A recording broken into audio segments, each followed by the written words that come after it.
And welcome to the best and the worst of 2022 here at Post Wrestling. I am John Pollock, joined by our technical producer, Wai Ting, who is here live in the post office. And we are backed up with a lethal dose of Poisonrana. Braden Herrington and Davie Portman. Welcome back, folks. Hello. Hello, hello, hello. Oh, bravo. What a throw. It was another year in professional wrestling, and we have done the ultimate brand amalgamation as we have put together not just Post Wrestling and Poisonrana, but the best and the worst all into one compact show. But it's going to be a big show as we cover all of 2022. No need to come back next week for the follow-up. We're going to get the good and the bad all out in the next couple of hours, going through all of the categories, and then likely or unlikely for 2023, as well as a look back at how we fared last year with our predictions. Some very notable prognostications made 1 year ago. But gentlemen, Braden, Davie, welcome back. And live here and in living color, the Poisonrana crew themselves. This is great. Yeah. First time in years you've done this, right? Wow, a reunion. Remember that first year we did it all together and we decided to do the best of and worst of show in the same day and broke it up with dinner, and it was like 6 hours of Hanging out with us. I think it ended with me exploding Prosecco all over your walls. Yeah, that was true. Yeah, that was true. We had some Basil Hayden after our 6 hours of recording, and I remember saying to myself as you left, I am never doing that again. That was way too much recording in one day. We will never make that mistake again. And this was our decision this year to put the show all together, which I feel is the better, more efficient way to do it. People are busy, and I think we can get everything out there. Way has always looked. There has been a lot of excess topics in here that we can get down. What are the meat? What are the duck and the turkey of the best and worst of show? The key ingredients that everyone's going for on the post wrestling Poisonrana buffet table. It's how I feel. I mean, we first of all, our own schedules, of course, we're very busy, but I think I also feel kind of weird, like focusing so much on the worst of sometimes. I feel like I'm getting a bit of a conscience, in my older days. But that said, we still have plenty, I think, of vitriol to shed. Without praise, there is no criticism. So you need both to exist. And I think we should just get right into it. We have a ton of topics here to get to. And I will also refer to last year's picks as well, so you guys can remember what stood out in 2021 as well. So let us get into our topics. And the first category is Best Female Wrestler. And 1 year ago, the selections were Braden, who I am sure will run into this problem yet again, who could not narrow his choices down to one, had a tie between Bianca Belair and Dr. Britt Baker, two people that had identical years, and every single comparison, there was no tiebreaker. It was these two. Couldn't pick. The three professionals who understood the concept of the show included Davie Portman, who chose Serena Deeb, Wai chose Shuri, and I had Utami Hayashita from Stardom. So I still think I was right. So let's start off with Braden this year. Who was your female wrestler, singular, of 2022? All right, so I have three picks. Yeah. You can have your honorable mentions, but you get one pick. Well, okay, honorable mention definitely going to Bianca Belair, actually. She had a fantastic year yet again from big pay-per-view matches, so she was great. However, I'm going with someone who also had a really good year and kind of in the later half of the year definitely picked up a lot of steam, and that is Jamie Hayter over in AEW. The whole year she was Britt Baker's lackey and getting over just really organically. The classic Batista to Triple H or the Wardlow to MJF. She was Jamie to Britt. I mean, she still kind of is, but now by the end of the year, winning that title, having an awesome match in one of my favorite AEW matches. Obviously, we got to go there live, so we're a bit biased, but that match was awesome. And her winning the title, just getting over to her theme music, everything about Jamie Hayter this year, I love. Music you can dance to. And she has seen this video, so she's a fan of our dancing to her theme music. If you look about 10 rows up, there's a guy shaking his head. It was you, yes. And then literally realizing who it is. Her replying to me on Instagram with laughing emojis to the videos of us dancing has made my year. But yeah, she had an incredible year, and she continues to put on some really great matches, whether it's teaming with Britt or now being the women's champ. She definitely made this year one of my favorite characters to watch on TV. So 100% Jamie Hayter. So wrestlers on Instagram, you know that Braden can be compromised just by replying with an emoji. Wai, in the famous words of Gabe Sapolsky, how's the stream? How's this dream? How's the How's the stream? stream? I'm sorry.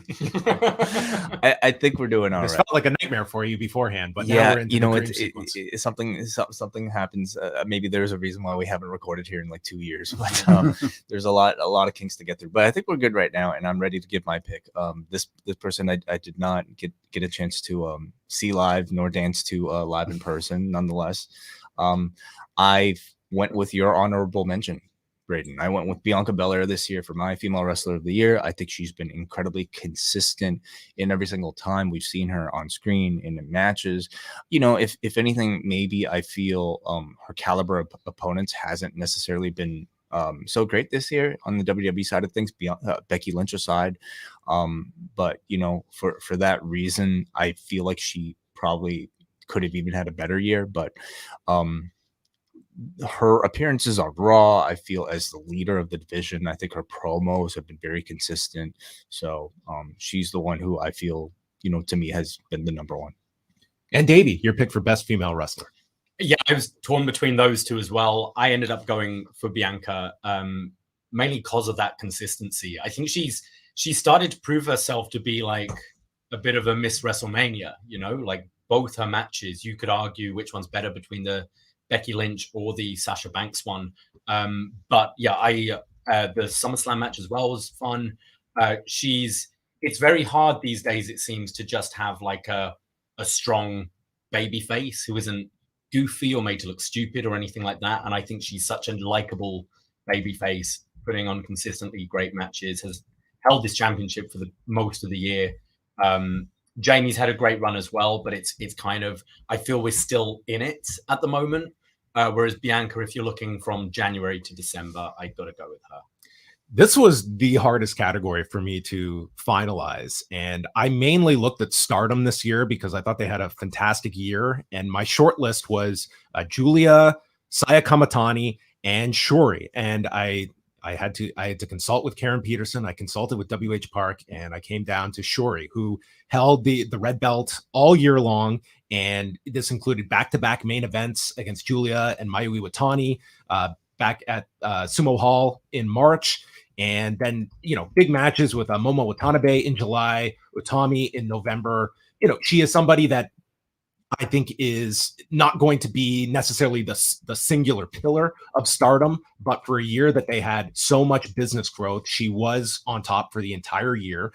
And I think overall, there's just so much talent on the Stardom roster, and they're poised to have an even bigger year potentially in 2023. And I kind of put the in-ring along with the business uptick for Stardom is kind of my criteria for this one. So I went with Shuri, who was Wai's pick last year.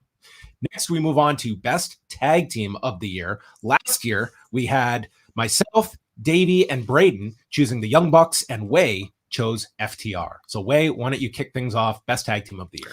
FTR are 2 for 2 for me this year. I mean, this year maybe less controversial than it was last year. I mean, I feel like I personally enjoyed them the most of any tag team last year, but this year is where I feel like the public really kind of got to see them in the spotlight. In particular, you know, Dax Harwood embarking in a wildly successful singles run to the point where like his singles matches became attractions.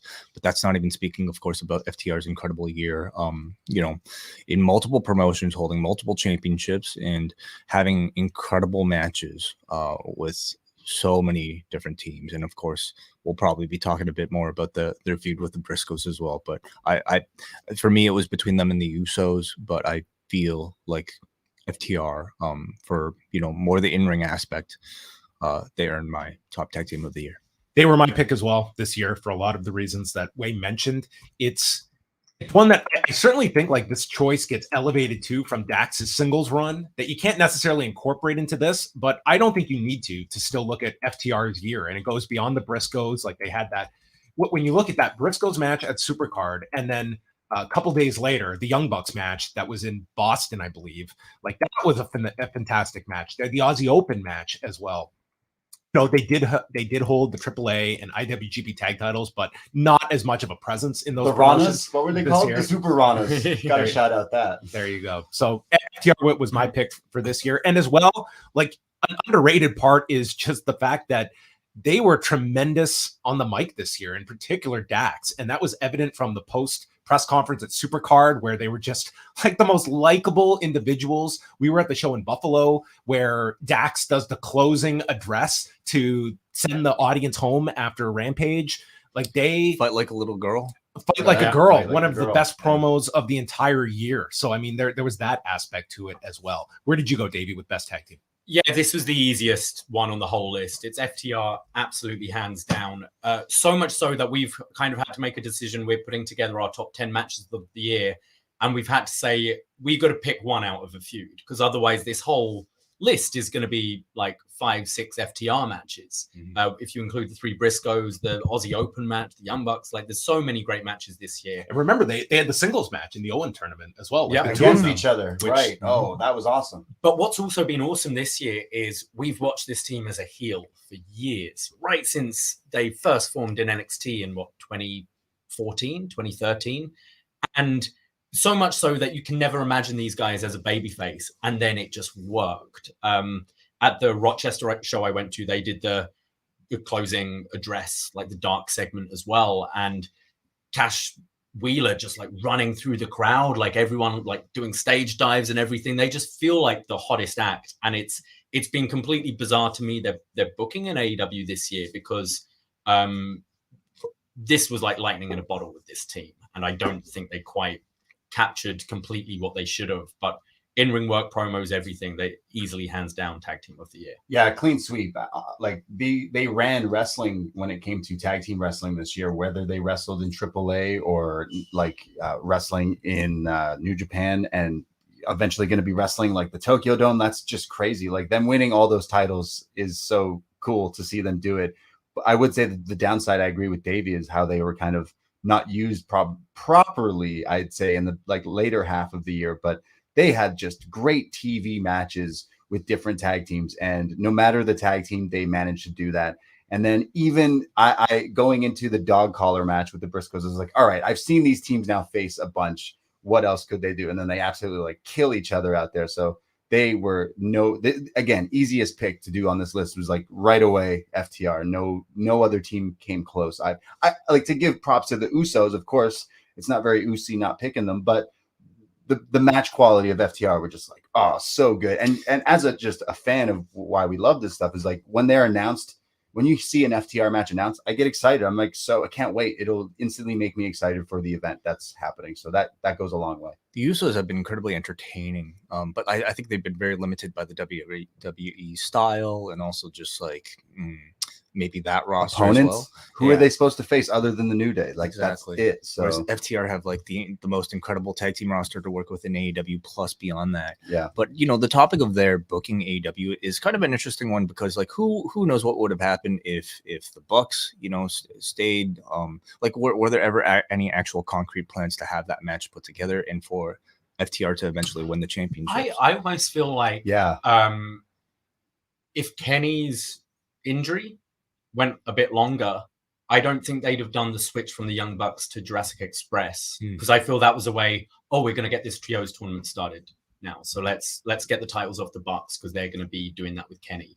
Whereas I think if Kenny didn't come back so soon, or came back into like a singles role and they weren't doing this trios thing, I definitely think you'd have got Bucks FTR 3 with FTR completing the set. That seems to make more sense than what they ended up doing. You also probably would have had a very heavy component of the Hardys in the tag scene this year if Jeff's issues hadn't happened. Yeah. Like that was going to be a big part of their year, was the Hardys back together. You also had the Acclaim catch fire to an extent that I don't think no one predicted. saw coming. So yeah. And Tony decided to run with it, and maybe that was the right choice. So we were saying, like, we thought the all-out main event would be FTR Bucks, like main event 2 out with of the 3 tag falls titles. or something. Yeah, which will happen again one day, and will be amazing. We will all rejoice, as they say. But onto the Usos, we need DIY to reform.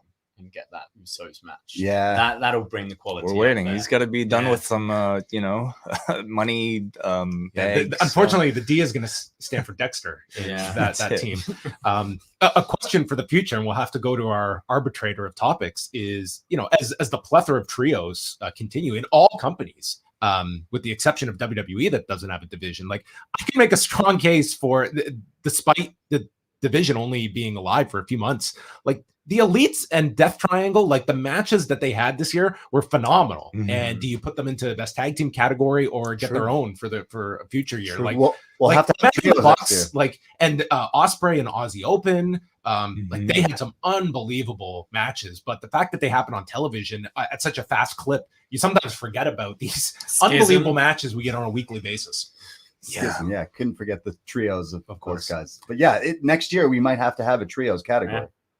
Next up is Best Male Wrestler. Last year, Braden, Davie, and Wai chose Bryan Danielson, and I went with Shingo Takagi. So kick things off, Davie, with the Best Male Wrestler of 2022.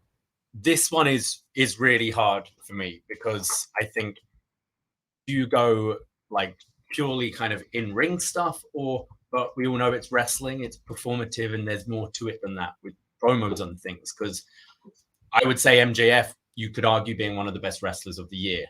The amount of matches he's done, it's not up there with like a Osprey or a Mox, but being perceived as like a classic old school wrestler where he comes out and talks, and that's money, and makes you like, essentially pay for his matches. They're on pay-per-view. He's very limited. I think there's a strong argument for MJF. But I think the amount of like top singles matches this year, I got to go with Osprey.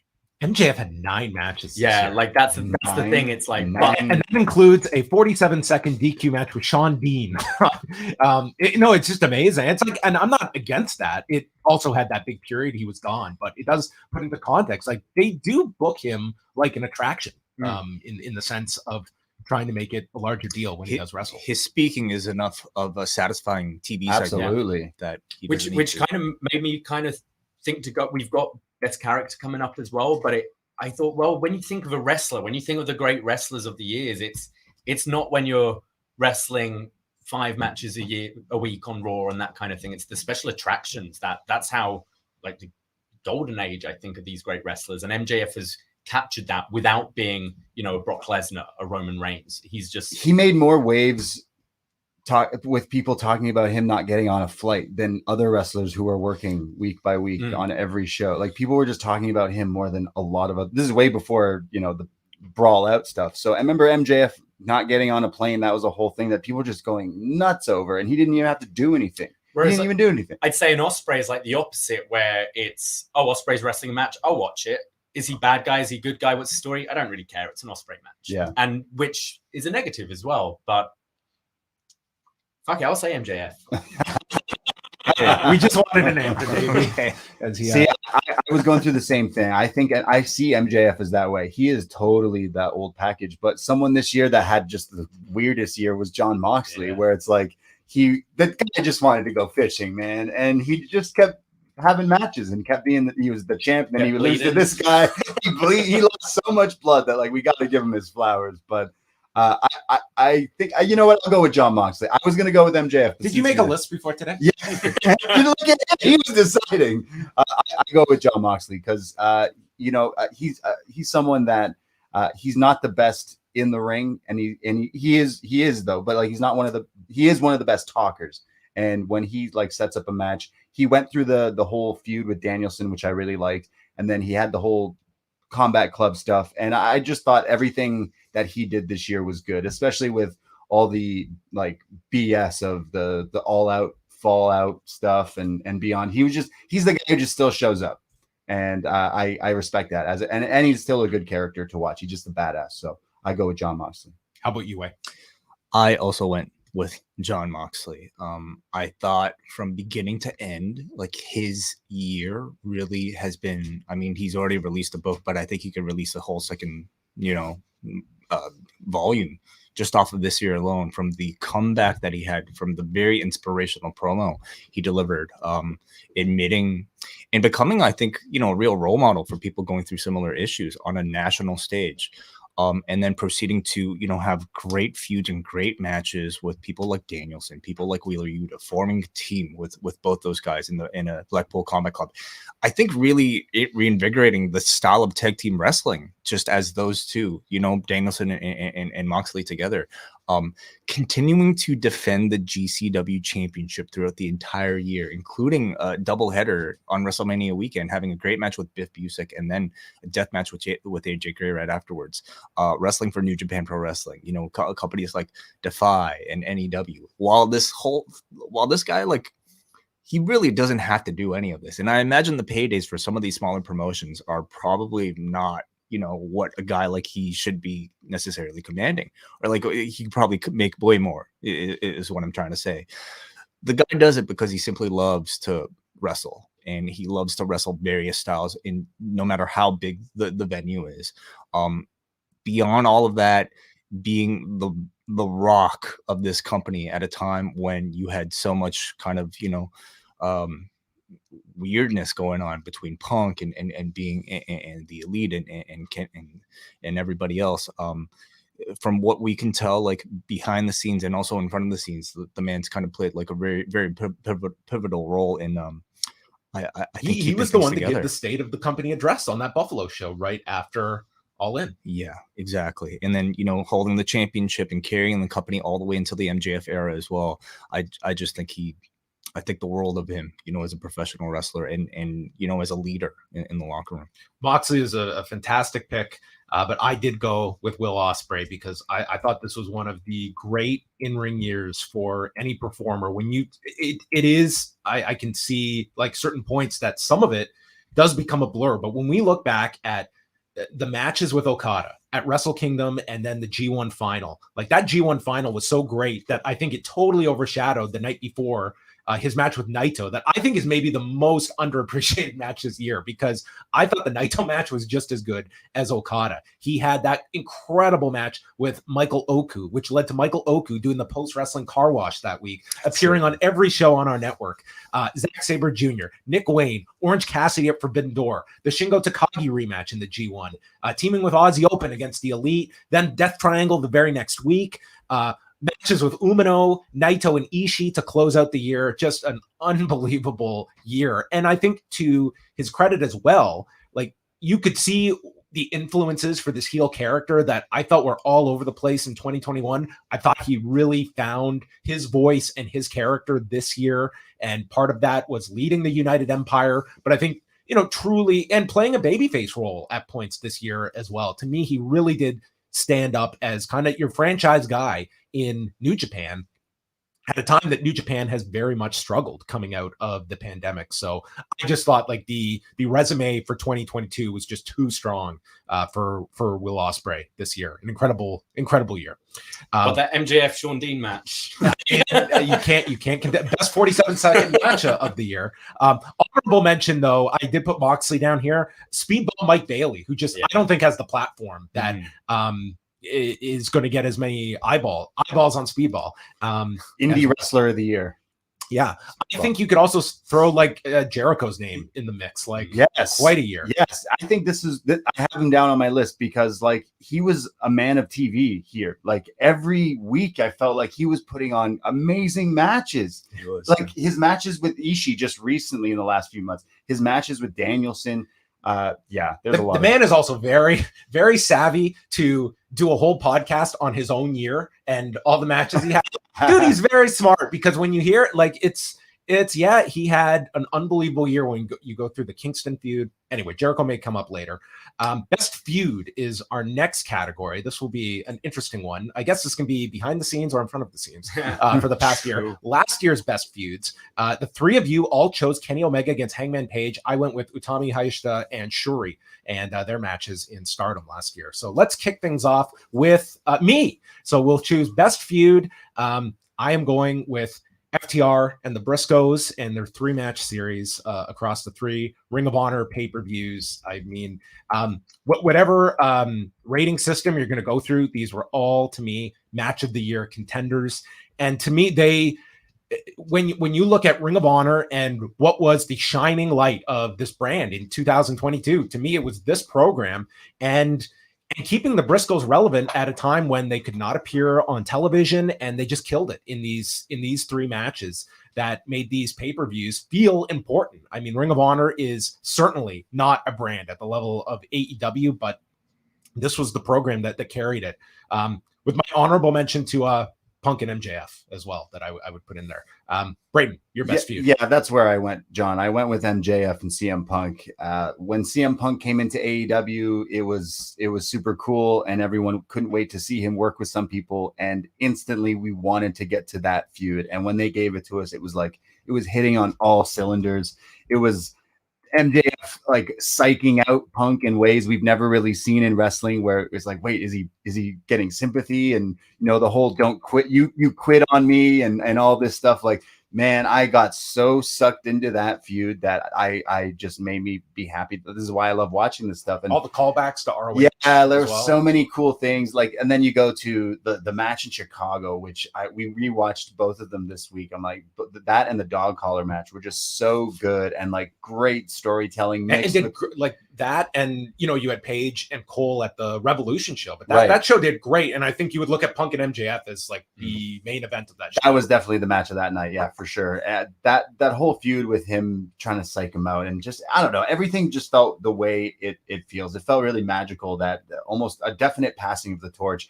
And you could totally see it not ending the way we all thought it was, for obviously different reasons. But I think the way it was going was MJF taking the title from CM Punk, obviously, but it didn't end up that way. But like, still, with what they did in those months was just really good TV. MJF is just phenomenal.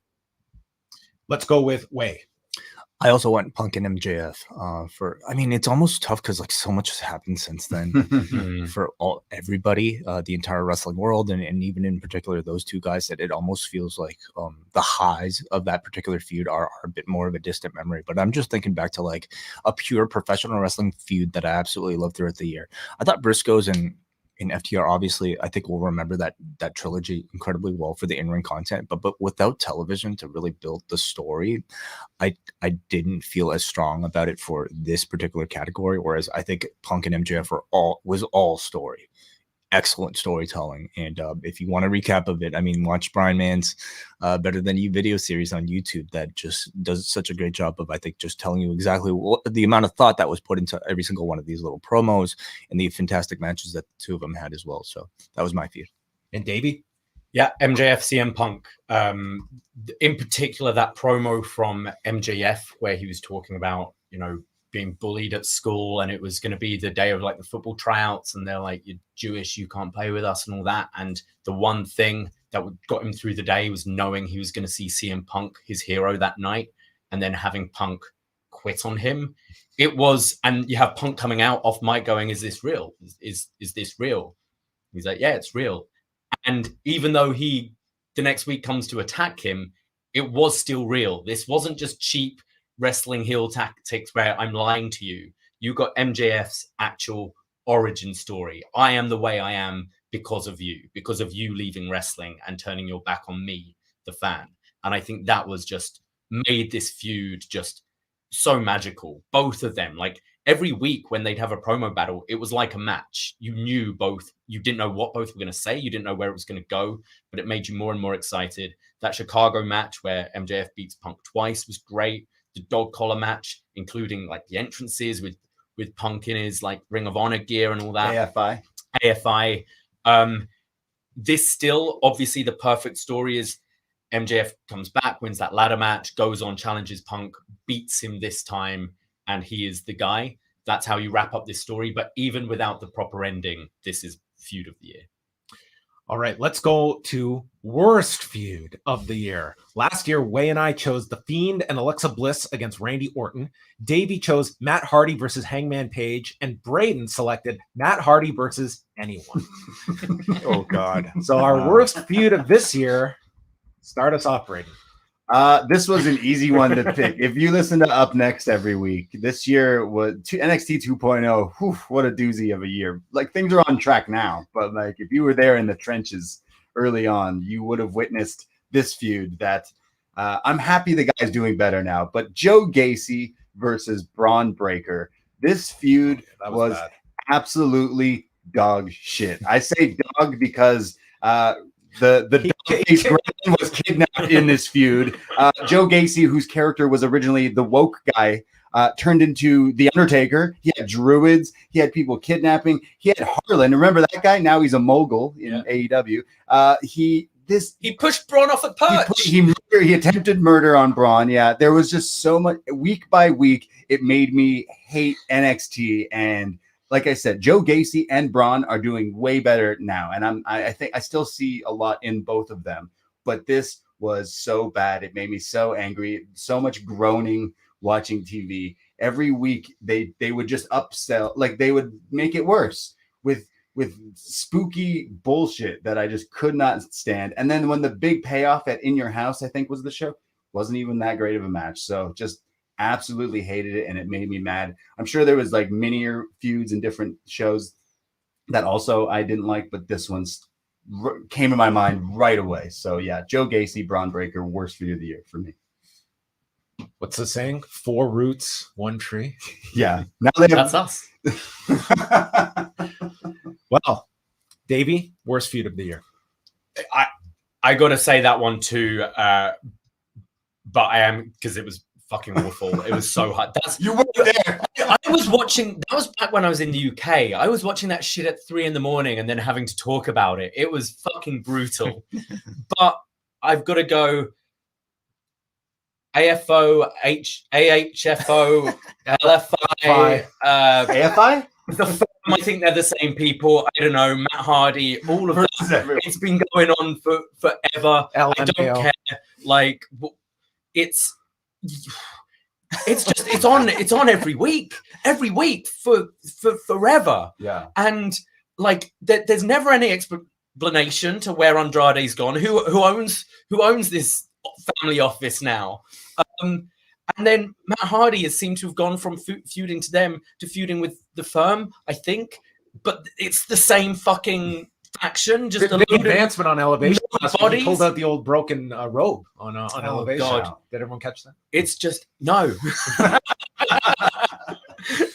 It's just it takes up so much TV time, and whenever we talk about something like this, I always say, like, where's Miro? You know, where are these other people, these like great people you have under contract, and you're just farting around with family offices and contracts. Yes. So what is the exact feud? No, it's the office. Anything office. It's the office. It's the just, yeah, the growth of this office. Wai, your worst feud. I thought I'd be the only one, but thank you, Davey, Oh. for giving me some credibility. Maybe you can here. define it better than me. Yeah. No, I really cannot. I really cannot. I mean, I tried to list exactly what I want to even deem it, but best I came up with it was Matt Hardy versus Hardy Family Office / Andrade Family Hardy Family Office. Like, it's, I don't know. I don't even know. Party in there. I don't know if it still exists anymore. I don't really get the sense it does, but it's just more so the kind of long lingering feeling every time this year I watched AEW and a contract showed up for whatever reason.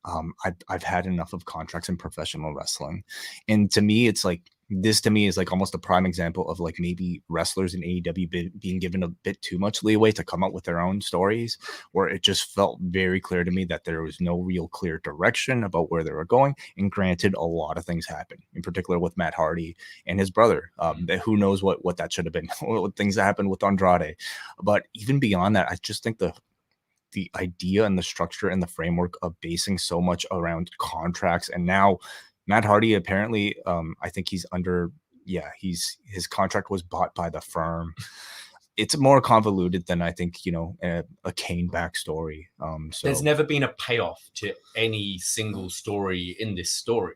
Yeah. So like, that's how it's, so how do you even define this feud? Matt Hardy is subject to the payoffs from the there you go, family office, but whatever. At some point, you just figure it hasn't been working. Let's stop doing the stories about contracts. you know, and if we're gonna get him into the broken character, just get there. So anyway, You say that now. Wait until he's back. Well, Another honorable mention is Jade and Nyla Rose. I did not like that feud either, so gotta point that out. okay, well, I had some fresh feuds, and they come from WWE. I thought this was going to be the runaway winner, and that was going to be Bobby Lashley and Omos. But you know what? you don't ever clinch an award midway through the year, because in August, which for those with a calendar handy, that was 4 months ago, that Dexter Lumis returned to WWE, and his feud with The Miz proceeded to last all of the next 16 weeks on television, culminating in a ladder match for all of the Miz's money. And during this time, we had kidnappings, we had break-ins, we had Miz and Maurice leaving their home unattended while the camera focused on Dexter Lumis breaking into the home, hockey attacks. I hated all of this, and that was my worst feud of the year. The Miz and Dexter Lumis that took up so much time. And by the end of it, the end result was a flat character in Dexter Lumis, a flatter character in Johnny Gargano, who returned on that Toronto Raw like a superstar and is a footnote on Mondays at this point. And he's not like none of the wrestling. It's just been attached to this angle that has so made Johnny Gargano feel like the lowest of his WWE/NXT tenure. And he came back. He couldn't have come back, I think, better. Like, that was incredible that crowd reacted. Braden lost his mind at the concession stand when he heard the music. Davey's taking a pee, and I'm like, why is Rebel Hearts? But David. Yes. And through all of this, someone sat down and said, you know what the problem is? We need to remix Rebel Heart. That's the problem. We need to change that song. That's the problem. So my worst feud is The Miz against Dexter Lumis. Can I jump in there? That remix, like, I'm sure in a year I'll be like, all right, fine. But it's like they took the same song, got a different singer, they changed the beat, they use like some MIDI cell phone guitar sounds, and then they just throw in classic wrestling things. So the lyrics are like, this Rebel Heart, bet on yourself, do the work. It's like, wait a second. Well, you know, when you're doing karaoke, you got to ad lib, here and there. Yeah, they should have got Downstate to cover it if they were going to go that route. But I will throw in another one. I was crapping on Joe Gacy, but the Joe Gacy and the Schism, great entrance theme, best entrance theme of 2022. Best non-wrestling media. So this can be a documentary, this can be a book, this can be a podcast. It's anything outside of the ring within the pro wrestling realm. Last year, Braden, you chose the Dark Side of the Ring episode on Collision in Korea. Wei chose season 3 of Dark Side of the Ring. I picked the John Moxley book, and Davey's pick was Brian Mann's recap of the Kenny Omega Hangman Page program. So, Davey, what was your best non-wrestling media of the year? I feel like I didn't watch as many this year. I didn't watch the A&E stuff. There was no Dark Side. I did catch the Teddy Hart doc, but the thing I consistently watch is and you guys actually just did a rewind away about it, the Stone Cold Sessions. This I love throwing on when kind of cooking or whatever and having on in the background. I think Stone Cold is such a good interviewer. Some people we had this year was Charlotte Flair, Cody Rhodes, Jeff Jarrett, Sami Zayn, Becky Lynch. All were like really fascinating interviews. And especially with Cody having just come from AEW, I think that was one everyone was like, oh, we're gonna hear from Cody. And Stone Cold tends to ask the questions. He doesn't kind of pussyfoot around stuff or anything. Same with Jarrett. Jarrett just, what a year he's had, but coming into WWE for that short window and having starting with Effie and ending with Triple J. He's someone I'll always throw on his stuff, and put out a lot more. When I look back, I was like, wow, he did have quite a lot come out this year, and it seems to be one of the only network things they continue with, like the 24s and the 365s. They don't really do as much anymore since going to Peacock. It's cheap to produce, and it's good content. I had a few here. An honorable mention to the Titan Gate series that the Between the Sheets team of David Bixenspan and Chris Zellner did. I think if you want to truly understand the whole Ring Boy scandal of the early 90s, they did such a thorough job of going through that whole period, which to me is the darkest period of WWE's history, and one that probably everyone could serve to learn more about. But I went the book direction. There were quite a few good ones this year. Brian Gewirtz was a very funny book about, somebody that was just in that creative room for as many years as he was, and it was a really well written book. There was the Dynamite and Davie book by Stephen Bell, but my choice was A Blood and Fire by Brian Solomon on Ed Farhat, the Sheik. Just tremendously well-researched book covering his entire life, and a very difficult figure to learn the true facts about because he was so protected. But it covers his rise, becoming the iconic figure of Detroit with big time wrestling, his enormous influence in Japan, and the fall as well. Like, Detroit has a really sad fall, and Ed Farhat does as well. So it's, it covers the good and the bad, and it was just such a well done book. So I would recommend all three of those. They were all really great books this year. Wei, your best non-wrestling media. Yeah, I mean, this one obviously is the category that I feel like is most up to interpretation of a lot of ours. And so when I think of non-wrestling media, I think of anything that is not within the confines of a professional wrestling TV program. For me, that year, I was certainly most engaged with something that I guess starts off on TV, but ultimately exists outside. And that was the Bray Wyatt White Rabbit video teasers. I found them incredibly novel for, a company that I think typically is on the more conservative and predictable side when it comes to, I think, promotion and online promotion in particular. Starting off with, little QR codes, but then like going so deep as to, requiring its audience to look up source code or, calling phone numbers through random numbers. It was just incredibly fun, incredibly engaging, and, paid off in a great way with LA Knight. Exactly. Yes. All that it's led up to. Paid off, I would say, with a great return from Bray Wyatt and some very good numbers on TV. But, I think we'll see. The jury's still out on whether or not the whole thing was a success. Braden. I've got to give the shout out to Stone Cold, especially when Undertaker and Stone Cold were drinking wine and talking about the legs and the bouquet. I watched that clip way too often, but I'm going with another specific episode of something I really loved, which was Tales of the Territories, specifically the Andy Kaufman, like Jerry Lawler episode, because I mean, wrestling fans who were, into that era and all about that stuff, I felt like this finally revealed some things and like some, quote unquote truths about like certain things that, how things went down, and the thing about the ambulance and Kaufman like laying there and being like, oh, or I'll pay for it and all that stuff. It was just so cool. And I'm not the biggest Jerry Lawler fan, but he seemed genuine to like kind of let things go and discuss things. And he mentioned Andy Kaufman's parents like thought they hated him, and then it was like, no, we were actually like friends and working on this together. And I thought like different things like that coming together with the certain people they interviewed with Memphis Wrestling and stuff. I really loved that episode. And then I went and watched Man on the Moon, Jim Carrey. It just put me in like a great mood and started watching Taxi and all that stuff. But I really loved that episode. All right, our next category is most improved. Last year, our improvements were given to Daniel Garcia by myself. Wei chose Miro. Davey, you had Josh Alexander, and Braden had Jungle Boy and Luchasaurus. So I will kick things off. And so I'm looking at this not so much as career advancement, but I'm just looking this year versus last year. And that's where I'm putting Chris Jericho as most improved this year. Because I think, listen, Jericho was at a level. And by the end of last year, I mean, he had that, he was hospitalized right around Christmas time in December overseas in the UK. And what he took from that was getting himself into incredible shape.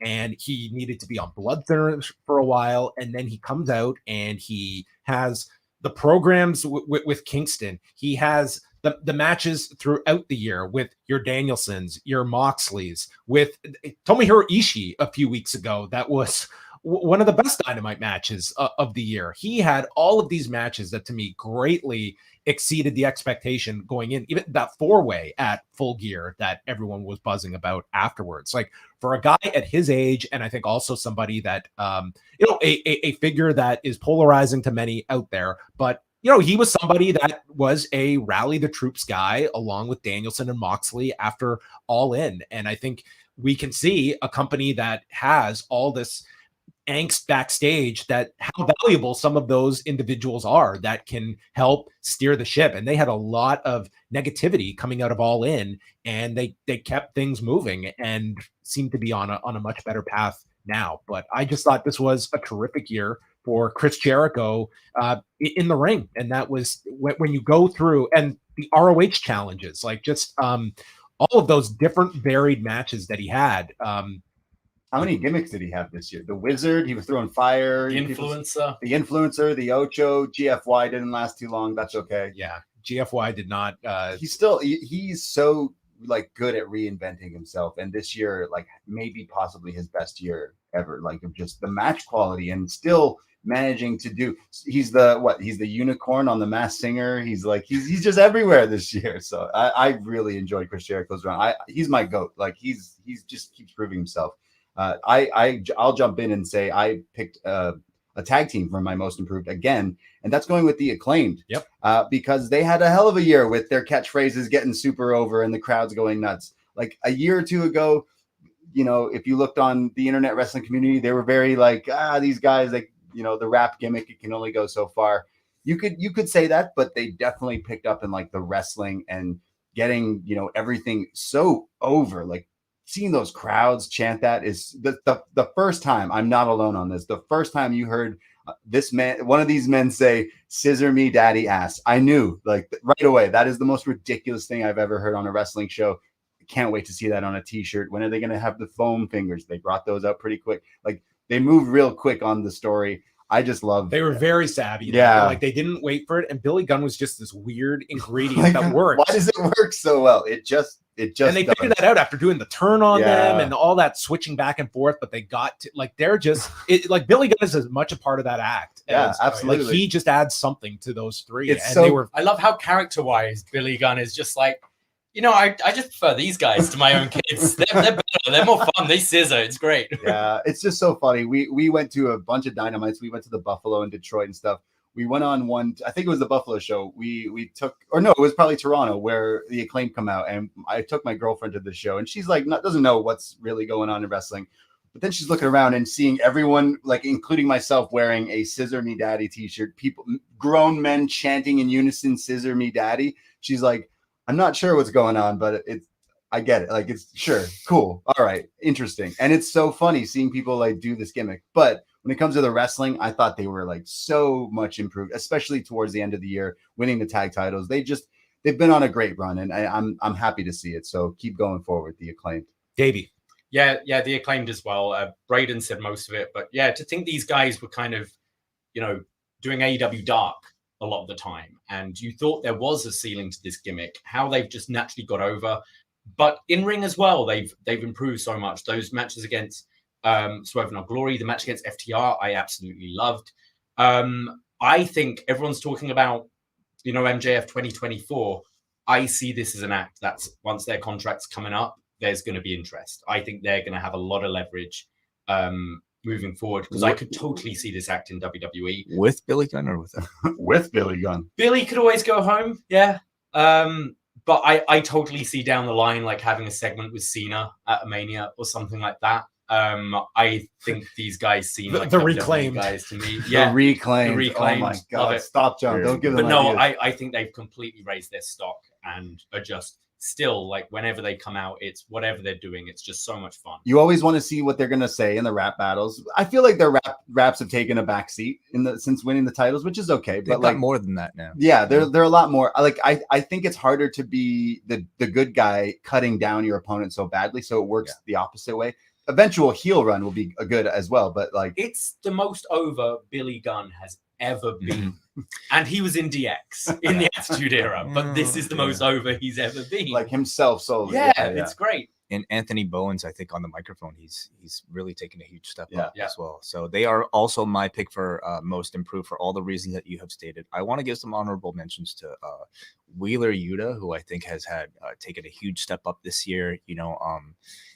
A lot of these guys, like I think when we're talking about most improved, the talent's just always been there for a lot of them. It just might be about like getting the spotlight, and that might be more the case for Wheeler Yuta. But I do think he's been put in some high pressure situations this year. You know, obviously having matches with Mox or like a Danielson, and showing tremendous babyface fire, going through the best of the Super Juniors tournament, having a promo battle with MJF, and it was near a 10-8 round, but nonetheless the man survived and you know, came out of it, I think, you know, probably with yeah, at least a slightly higher value than he went into. So I would at least give him an honorable mention, but I also went with the Acclaim. Yeah, I'd throw in Swerve Strickland as well. I think he really stepped up in a big way this year, benefited greatly from that, like with Keith Lee and against the Acclaimed. You know, this guy is not most improved, but I will give an honorable mention to the guy known as Dominic Mysterio. Wow, that Christmas Day Amazing. segment was incredible. Amazing. Yes, yeah, up there for best non-wrestling media. So good. Okay, this is a new one. Biggest setback. Okay, so this is the way this breaks down is someone that is either the least improved or someone whose stock fell significantly, that had a bad year in 2022. So to kick things off, it is Wai Ting with the biggest setback of the year. Yeah, this one's kind of tough for me too, because again, it's a little subjective in that, like, how do you weigh somebody's stock beforehand, and like, do you count it as somebody who really kind of had nothing to begin with and then they end the year without much?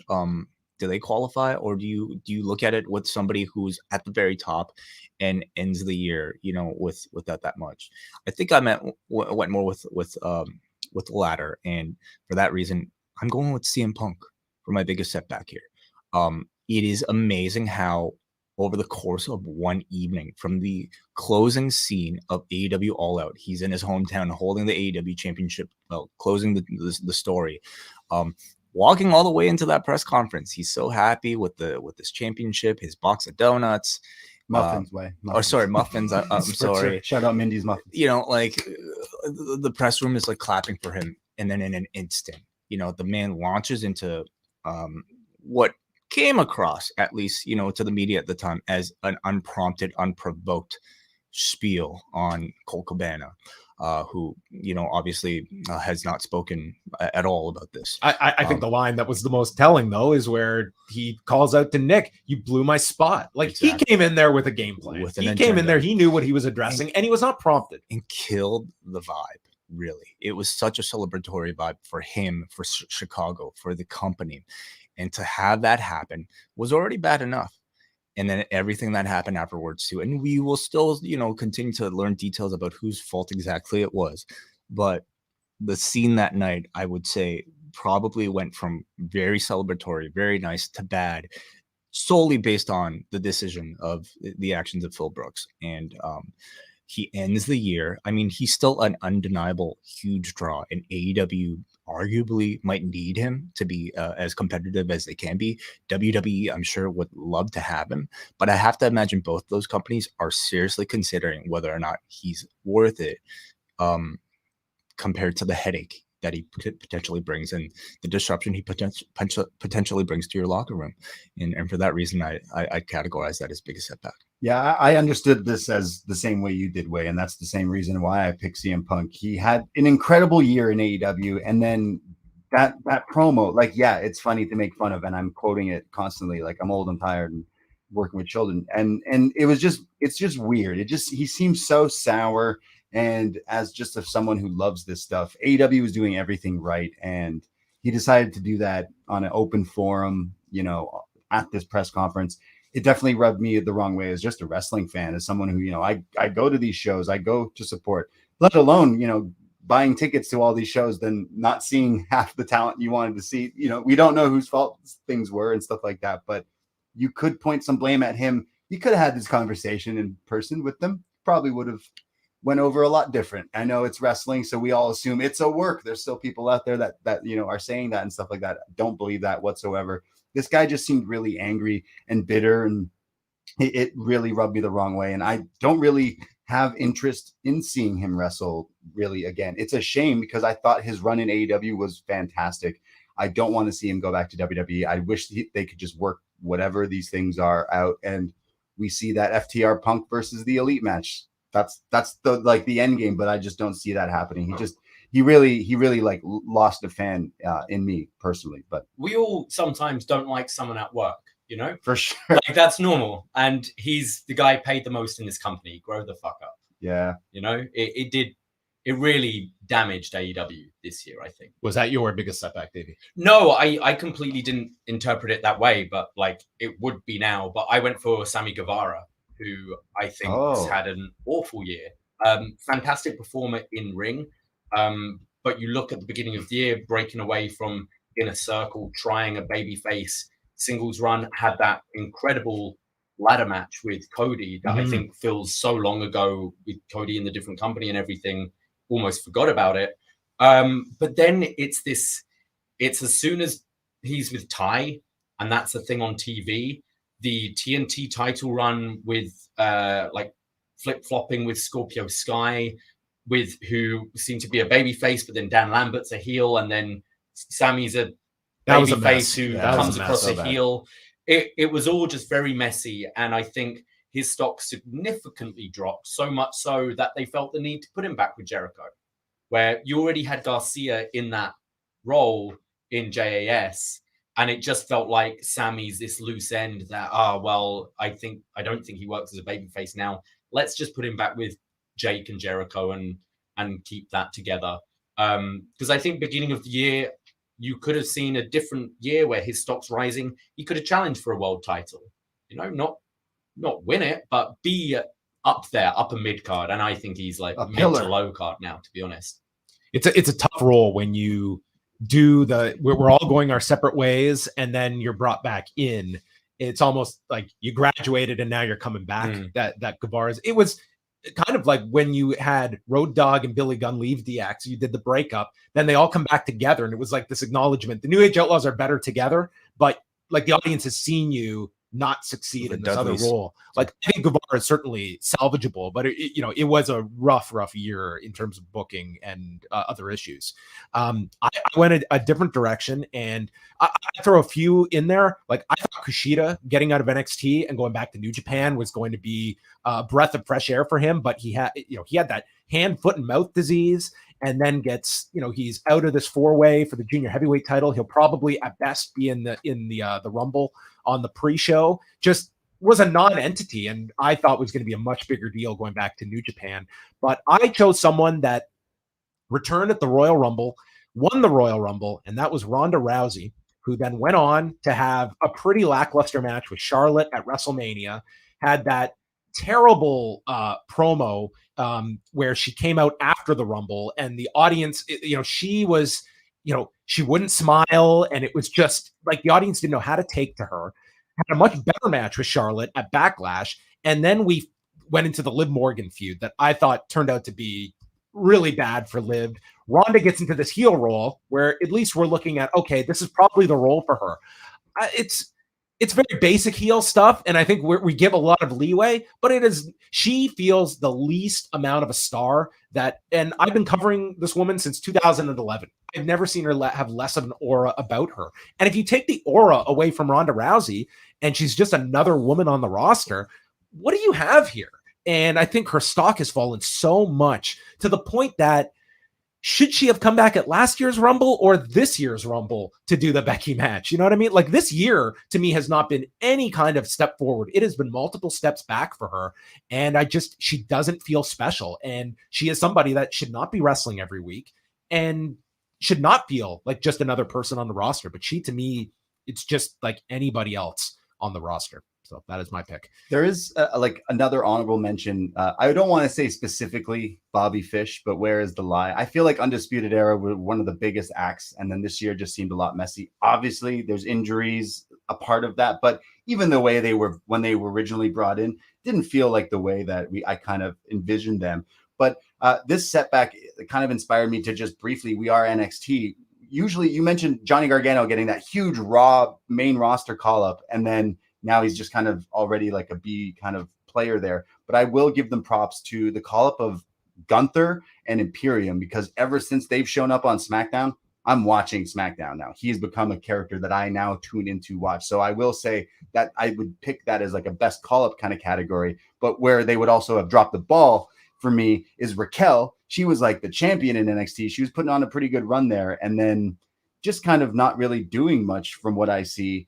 And then one last one is Swerve is doing great over in AEW, but I mean, Hit Row is basically That's my honorable Destiny's mention Child too. without Beyonce, because they're just not doing anything of note, really. John, I'm pretty sure you picked the Cypher for an award last year, like as one of the hottest things. You know, Hit Row in NXT. Oh, that was they did phenomenal. this- And just seeing how they've Something's not working without Yeah. Swerve as their main guy. So I would say, Hit Row. It's been just a flat line on SmackDown for me. yeah.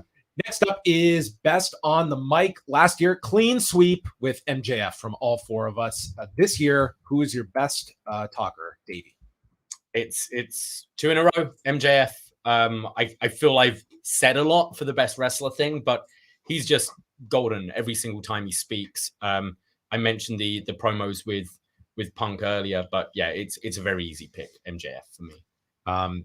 MJF, I'm sure will come up from you. I had him on my list here, but I went with John Moxley. I just thought that he was, kicking off the year, just coming back in a very vulnerable situation and addressing it to the audience, and really, to me, just endearing himself at a different level. And throughout the year, whether he needed to, lean towards being a heel in his programs or a babyface, he could do both, and it was never conflicting to the character. He was very distinctly John Moxley, and I don't know if there's anyone that fully grasps their connection with the audience and what words they would say better than a John Moxley that so fundamentally understands that aspect and can build, whether it's a match for Rampage with a 60-second promo or several months to lead up to a rematch with CM Punk. I think he just excelled in this department. Braden. Yeah, I mean, you're so right. You're reminding me of that amazing promo where he's just so like, this guy is so badass. I look at this guy, I want to be this guy. When I look in the mirror, I think I look like that. Like I love the way he's like so masculine and badass and just the guy. And then cutting that promo, like I thought that was something very different in wrestling that we're used to. Sorry, WWE has Sheamus throwing piss on Jeff Hardy about their DUIs and all this stuff. Whereas this guy comes out and is like, hey, I just, it felt so different and so good that you're so on the money there, John. I am going to agree with David though. MJF, man, like this guy, sorry about the way, but like I know you're doing the He's the guy I think I am when I look in the mirror. See, like he's just so good. Like, oh man, the fact that he tricks you, like, wait, is he a babyface now? And then people are like, oh yeah, he's the good guy now. Well, no, actually, he's not. He's just tricking you. And just every little like one-liners, the nicknames he has for people, everything MJF does. Specifically, the pipe bomb promo, like his pipe bomb where he gets cut off. Essentially, I thought that was really good and got so many people invested in that storyline. He's had a hell of a year, MJF. Way. Certainly both of those were my top two choices. It was between Moxley and MJF. Both of them just incredibly consistent. Every time they're called upon to, deliver a talking segment, it's usually incredibly captivating. I gave the edge to MJF because I think he's had more impactful, memorable segments throughout the year. And, he's just at a level now that really, I think, is beyond so many people. Only to me, it'll be really interesting next year to see where Ricky Starks ends up in a list like this, because towards the end of the year, in particular in segments against MJF, he's really stood his ground. And he's also seemed to operate at that very upper echelon level in terms of promo guys right now in the industry. So I'm very excited to see where Starks ends up. But this year, it's also MJF. Worst on the mic. Last year, myself, Braden, and Davey chose Von Wagner, and Way picked Seth Rollins. So this year, I will start things off, and I am going with NXT, and I think there are multiple candidates here. And I went with Zion Quinn. Bravo. Good pick, John. Great pick, John. Wow. Proud of you. I've really tried to learn more about this guy. And to me, his gimmick is he's a guy. Okay? He is a guy that is showing up, and he just is there. And that's it. That's what Zion Quinn is. He had 1 week where he sang Shawn Michaels' theme and then was right back to his regular character afterwards. Just a man that has, I'm not saying he has no charisma, but he has not found it yet. I'll be polite. Braden. Yeah, wow.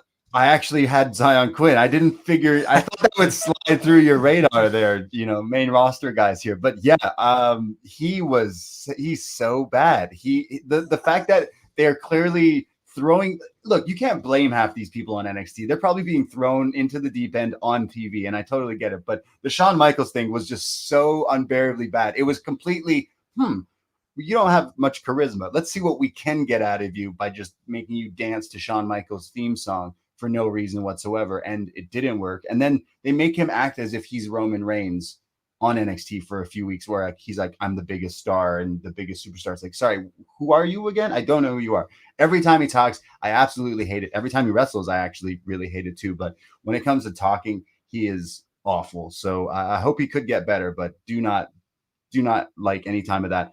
Honorable mention to your main roster, though, Ronda Rousey. That specifically Rumble, after the Rumble promo was so bad. The feud with Shotzi just so bad. Yeah. Her title Shotsky that she got. Yes. Wait, who was the worst on the mic? My worst on the mic was because maybe I wasn't watching as much NXT this year. It was Ronda Rousey. She has certainly regressed a great deal on the microphone in terms of her I think just comfort, and I'm a lot harder on her now than she was in her first run because it's been several years. She's been in the system. She's had probably the best coaching possible available to her on that roster in that company. And I've just not seen really any sort of, big signs of growth.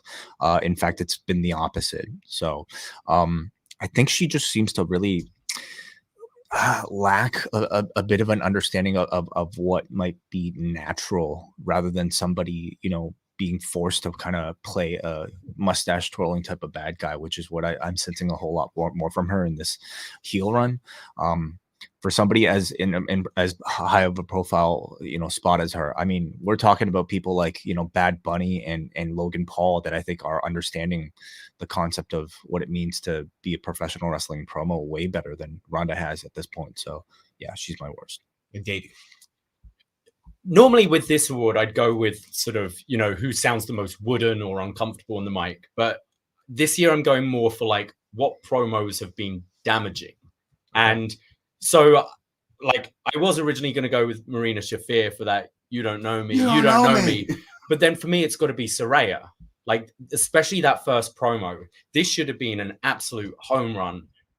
Paige coming back from retirement to wrestle on pay-per-view against AEW's biggest star, Britt Baker. And I would call her out on this rather than creative, because we know in AEW you have a lot more leeway with what you're saying. I think it was clear she hasn't really watched this product at all. I thought what she said, damaged the whole program. It made me not be interested in seeing Saraya wrestle at all. It made me, it buried the women's division, I thought, because it was like, I'm here to save this dying division. And I think she's someone that is very capable on the mic. I think she does come across comfortable and everything. But so far, every time she's talked, whether it's in the ring, backstage, I've been like, ooh, this isn't it at all. So Saraya.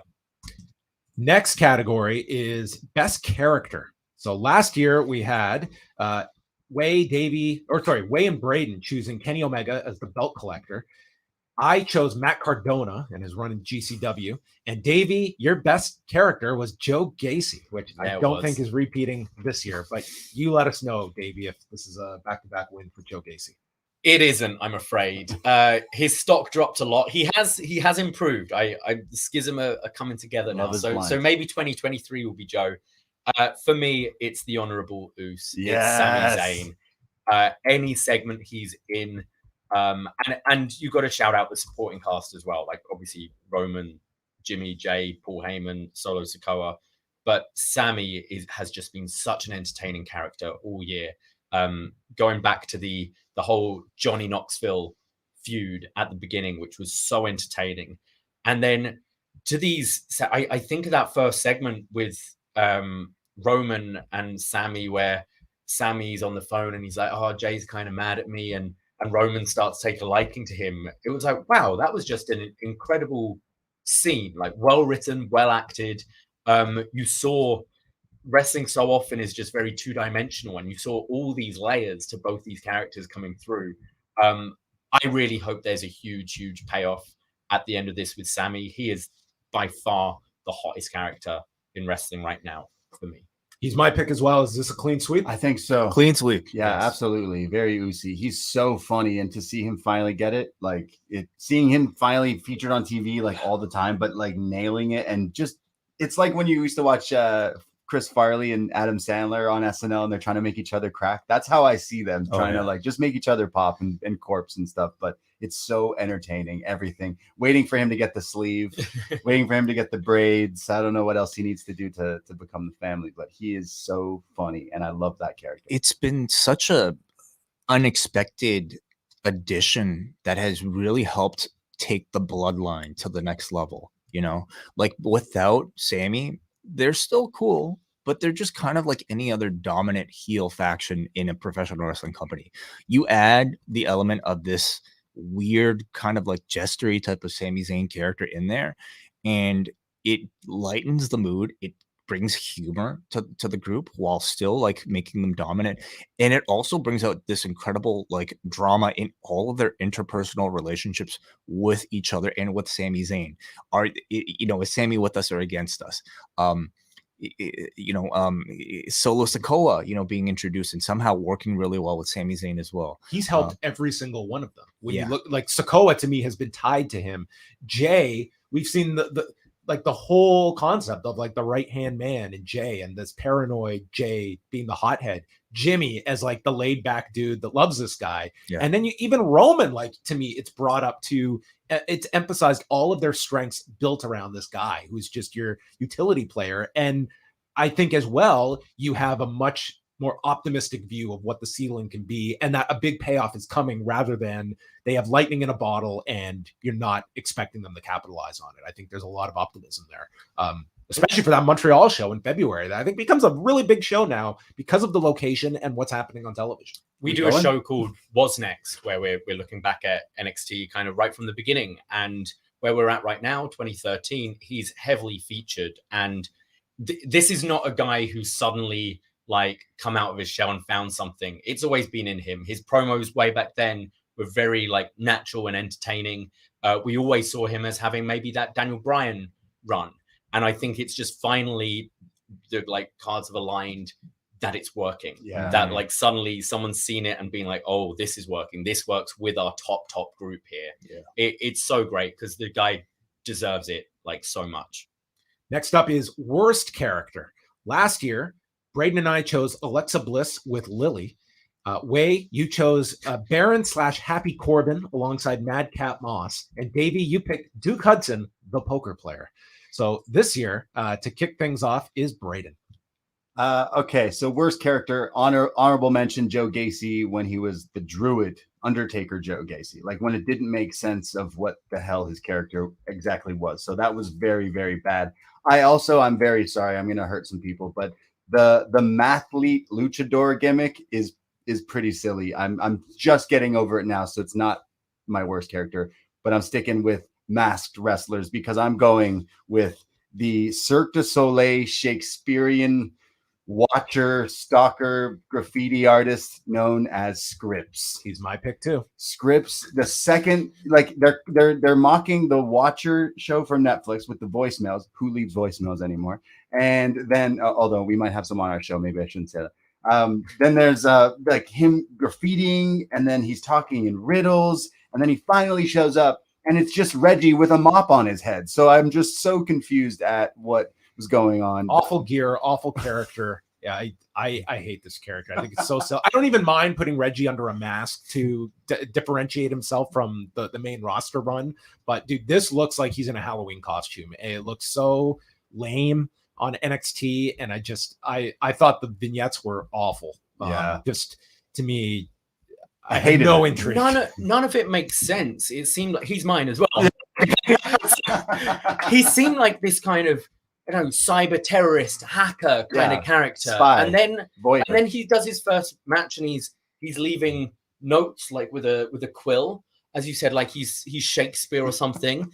But the mask, his gear doesn't match either character he's presented in vignettes or like post match. No, it clearly wasn't. And then it all builds up to a feud with Jiro where he steals his jacket.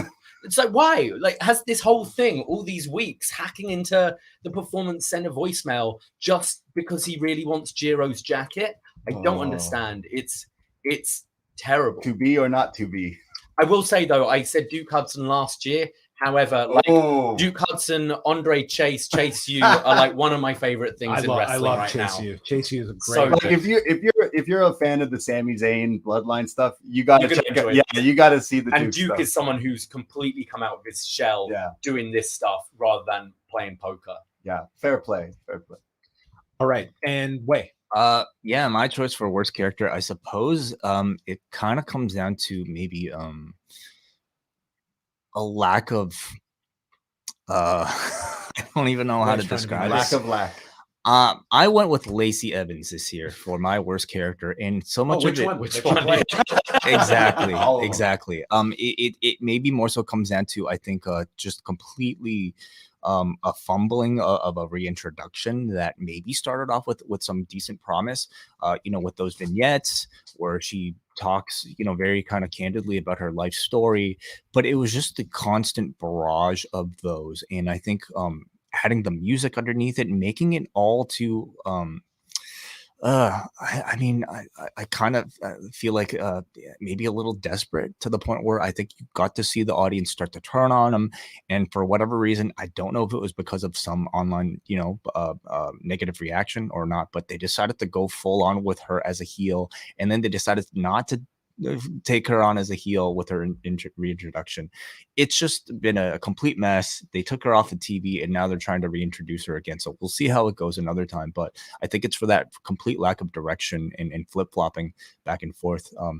With an otherwise like really touching, incredible real life story that makes her, for me, the worst character.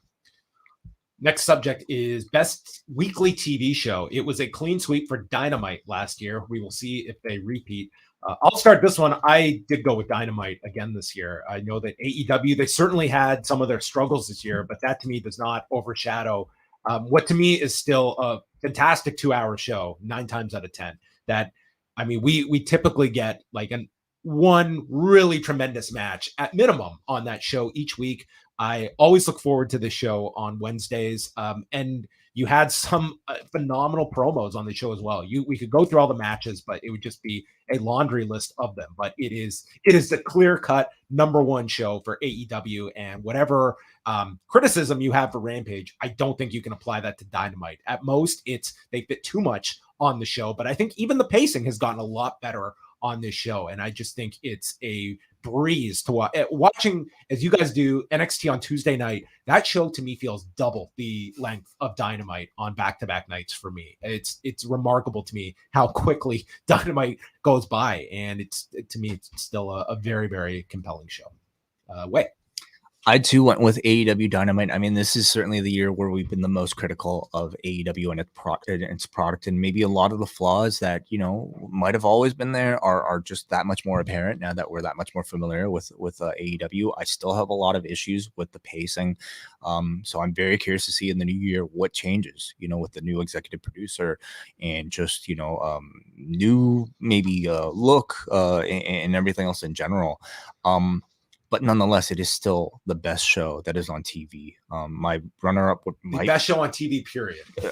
Notice, get the fuck out. I mean, compared to the Bear, better, way better than any of these things. Best thing ever. Yeah, like a runner-up for me might be a SmackDown. But I think in terms of just like what Dynamite offers in terms of variety, in terms of great actual wrestling, it's still the best wrestling show on TV. Great. Yeah. Hands down, it's ever since it started, it's been like definitely reinvigorated my love for wrestling, and watching this stuff and seeing like this like dream matches and almost video game GM mode type thing come to life with Tony Khan booking random, like in one episode you had Shibata, Jeff Jarrett, Rick Ross on there. Definitely forgetting someone else who popped up on that show. Like just every episode is really two dimes. Yeah, that episode was nuts. It's just such a fun show, and yeah, this year was really tough for them, but to kind of see them still succeed, in my opinion, like since All Out, their shows have still been really good, and their weekly TV, the wrestling is there like you said, John, every week there's a great match. So yeah, like there should be a category of TV match because they've had a million. You forget about how many good matches they've had, but yeah, still a great year for Dynamite. Clean sweep, Davey. Yeah, clean sweep. I think you mentioned it's had its issues this year as well. I don't think the storytelling has been quite as good, but I never come out hating a show. I never come out feeling like my time's been wasted. You always get a great match. And I think sometimes we're overly critical, because we, podcast about it and that's what we do, but because we do love it. So we're pointing out the things that could be better, but compare it to any other weekly wrestling show on TV, it's miles ahead of everything. We could give criticism to Rampage, because I definitely am so over that show, especially when they brought their whatever they called that episode of Rampage in Toronto. It was probably my least favorite. I went to a Raw this year with you, John, and that was one of the best Raws I've ever been to. And I've been to like maybe 20 plus Raws. Rampage was probably my least favorite wrestling show I've ever been to. And I've been in. It was definitely Davie's. Yeah, I've been in a first-hand account. I've been in like, bingo hall, school gyms and all that stuff for wrestling. But this show, I was really not a fan of that one. But yeah. Next is best pay-per-view. And let's start with Wai. Yeah, this one, I'm terrible at like memory and in particular, like trying to remember every single match on a particular show to the point where I could say, wow, this was like my favorite show. But for me, I do think I was swayed by the live experience. And that was for AEW Full Gear. Being there live, top to bottom, I think we enjoyed a really great card, starting off with, Eddie Kingston versus Jun Akiyama we got to see live in person, and then followed that up with the incredible Luchasaurus Jungle Boy cage match. We got to see Swerve in Our Glory versus the Acclaimed, and the culmination of that feud, an incredible Young Bucks versus Death Triangle match that at that point I thought was going to be the only one we were going to see, and then culminating the evening with a fantastic MJF John Moxley match as well. So that was probably my pay-per-view of the year. Braden. Yeah, I agree with Wai. We were there. We were hanging out live with a big giant crew of postmarks, and it was just a blast. But the actual show itself was awesome. The fact that I went back and kind of cherry picked and rewatched some matches kind of shows. We've been to a bunch of events live this year, but this one just had a lot of great stuff. You kind of nailed the matches. But yeah, really fun pay-per-view. Jamie winning finally was great to see as well. But yeah, great show. I went with Forbidden Door, which was a show that certainly got so in that month of June, you start off the month with Punk's broken foot that, throws tons of plans. You had the United Center booked for this Forbidden Door show to do Punk and Tanahashi. So, the booking, I think, leading into this match certainly left something to be desired. But in terms of that night, I thought this pay-per-view delivered in a huge way. Some of the matches on this, we had like, we had that bizarre but very pleasing match with the Young Bucks and El Phantasmo against Darby Allin, Sting, and Shingo Takagi. Will Ospreay against Orange Cassidy. That was just unbelievably great. Claudio and Zach, Moxley and Tanahashi. It was, and a phenomenal crowd as well in Chicago. So I thought, and it ended up doing like when all the late buys were reported, like this did a phenomenal number by AEW standards for a show that there was all the criticism. No one knows who these talents are from New Japan. It's like the concept worked in a big way, both from tickets sold to pay-per-views purchased. And it's a concept you can go back to again. There's no shortage of matches you can do on the follow-up and take it to other places if they ever leave Chicago for a show of this magnitude. Yeah. That Shota Umino on that show, man, he broke out. Him and Jericho having the back and forth and stuff. I thought that was a real breakout moment for Shota. You had the shooter, Minoru Suzuki, Jericho, and Guevara against Eddie Kingston, Shota Umino, and Wheeler Yuta, which got 4 3/4 stars. That was your opener on the show. Yeah, I really love that match. Really good show overall. Davey. I'm like Wai, where I find it, especially this year more than ever, so much has happened. You get so many great matches every single week that it all just becomes noise. So for me, it's things that I can remember. I remember loving Forbidden Door, but until you ran down the card, then I'd have had to have thought of what matches there are. So for that reason, I'm going for WrestleMania Night 1 because it had like a triple header of Austin returning for his first match in 19 years against Kevin Owens. You had the Bianca Belair Becky Lynch match, which I absolutely loved, and the Cody Rhodes surprise quote unquote return to face Seth Rollins in an awesome match. I think those three alone like really stand out in my memory, and I remember the rest of the card like not being bad either, being fine undercard stuff. You've got the spectacle of it being Mania in a huge stadium, and Miz and Logan Paul. Miz and Logan Paul, yeah.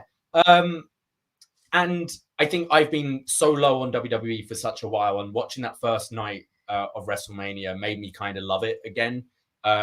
So yeah, like Stone Cold wrestling again.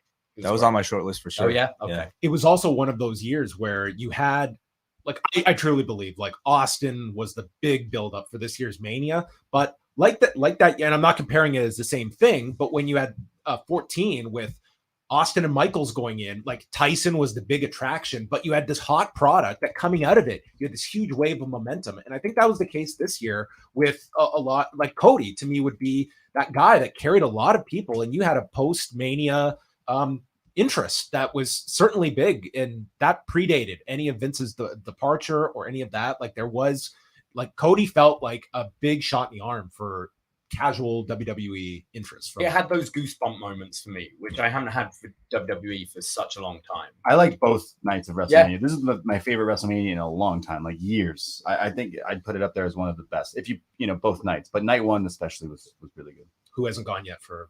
We all have. All good. Okay, so now we ship things over to worst pay-per-view of the year, and Braden, you can kick things off. This was honestly really hard. Usually my crutches, I picked my WWE isn't really that good, but this year WWE definitely picked up. We were just praising WrestleMania. So actually, of all the WWE shows, there was nothing that like stuck out to me. Honorable mention, NXT in Your House. I thought it was probably one of the weakest pay-per-views NXT's takeover, non-takeover has ever put out. But this is just an honest, like, how I felt the day of was the Royal Rumble. That's the biggest show. That's your non-wrestling fans wanting to get together and watch because it's the most fun. And they somehow made it not very fun. I don't know. I could be on my own island, but both Rumble matches were really stale and like felt like nothing actually happened in them. So because I was so like let down by that, I'm picking Royal Rumble as my worst pay-per-view. I'm sure there was still stuff on it that I loved. I'm remembering Bad Bunny getting F5. But really, it was like, like Rumbles, there's usually things in them that connect and storytelling and this and that. I just felt like it was just. You got Shane McMahon. Yeah, you're right. But yeah, it didn't hit for me. I'm really excited for the Rumble. It's everyone's favorite show. It's so much fun. And it just didn't give me that feel at the end of the day. But yeah. Davey. Mine is AEW Rampage from October 14th, 2022. It's a pay-per-view because you know what? I spent a lot of fucking money on this fucking show. Wasn't able to sell some extra tickets. It's probably the most I've ever spent on a fucking wrestling show. And what did you give me? You gave me Ethan Page versus Isaiah Cassidy in a 2-minute match. You gave me Nyla Rose versus Anna Jay. Who the fuck wants to watch that? I was allowed to pick this. I would have picked this. Sean Spears. You didn't spend money. The fucking Embassy in the main event to debut the Kingdom. I think I don't know if we've seen them since. If this was just after Dynamite and it was a taping, it would still be pretty shit. But this was an individual show. They announced 2 nights in Toronto. We're going, okay, they've got to be doing something big both nights. Maybe Kenny one night, Jericho the next night, something like that. Get the Canadian thing in. They did not care about this show at all. That's not fair. You're overlooking what they promoted that week. Night 2, if you come, you get to hear Judas. You get to hear Judas. Yeah, whoop-de-doo. Judas was the main draw. Awful. Davey was so upset. Again, that was the worst wrestling show I've been to. So if I'm allowed to pick that, I would totally pick that because I fucking hated that show so I guess, bad. Technically, yeah. Man, it was bad. Ways adjusting the volumes because we're all getting heated about this Rampage. It was bad and they should feel bad. Yeah. Okay. Good job. I went with the show that I don't think many people saw this year, and that was a show I had to cover for the site, of course, and that was GCW Spring Break Part 2, The Greatest Clusterfuck. I feel like this is probably a choice I've chosen in many years, and as I think is the aim of a show like this, it might be the best compliment you can probably pay for.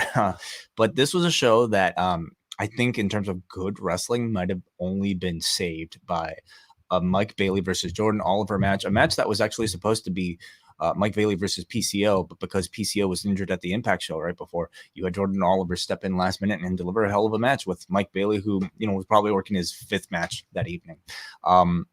And then you had, of course, the clusterfuck, which is a 90-minute act of endurance as a wrestling fan, that, you know, I don't know why I subject myself to every year, but it's quite the experiment. This year, it was as bad as I think it's always been, featuring the likes of Buff Bagwell, the Invisible Man, which actually is very awesome. Sean Ross Sapp made his wrestling debut here, getting involved with Denise Salcedo. May even made an appearance, and of course, who could forget early morning Guy Steele, perhaps my performer of the evening, for the greatest clusterfuck. But I mean, still, I have to put it as my worst. Well, I went with a show that I don't know how many people bought this thing, but one of them was John Cena, and that was NWA Hard Times 3. 16 matches, 10 of which were title matches, including a Voodoo Queen casket match, an EC3 match with Tom Latimer that ended in a DQ that sounded horrific, and to cap off the night, Tyrus wins the NWA title. So it just was a dreadful show for the NWA that maybe will come up later. Best promotion. Last year, all of us selected AEW. We will see if they repeat this year among this panel. Let's start off with Davey. Sorry, what's the category? Best promotion. Oh, AEW. Yeah, look, Tony Khan's had some curveballs thrown at him this year, but they still put on some great stuff, man. I love watching them every week. Maybe not that one Rampage, but I'll still give them the win. I went with AEW as well. An honorable mention to Stardom, but AEW, I mean, for all you want to say, they had, for their level, like, this is not a company that is in the stratosphere of WWE, but when it comes to a pleasing product that you get on most weeks, they certainly have their issues with them. The fact that they did as many $1 million gates as they did, up their pay-per-views in terms of just the average amount of buys, how they fare in like a post CM Punk promotion, that is going to be a big question for next year, along with the TV rights being up. But I would say still they are my promotion of the year. Wait. Clean sweep here, AEW as well. Now, this was going to be, I would say, a bit more of an interesting conversation if it took place a bit earlier in this year, when AEW maybe was, you know, at its lowest in terms of audience, I think, perception that it has been in quite some time. And conversely, WWE was taking a big step up with renewed interest and what seemed to be, you know, a more serious or more fan pleasing kind of like change of creative direction.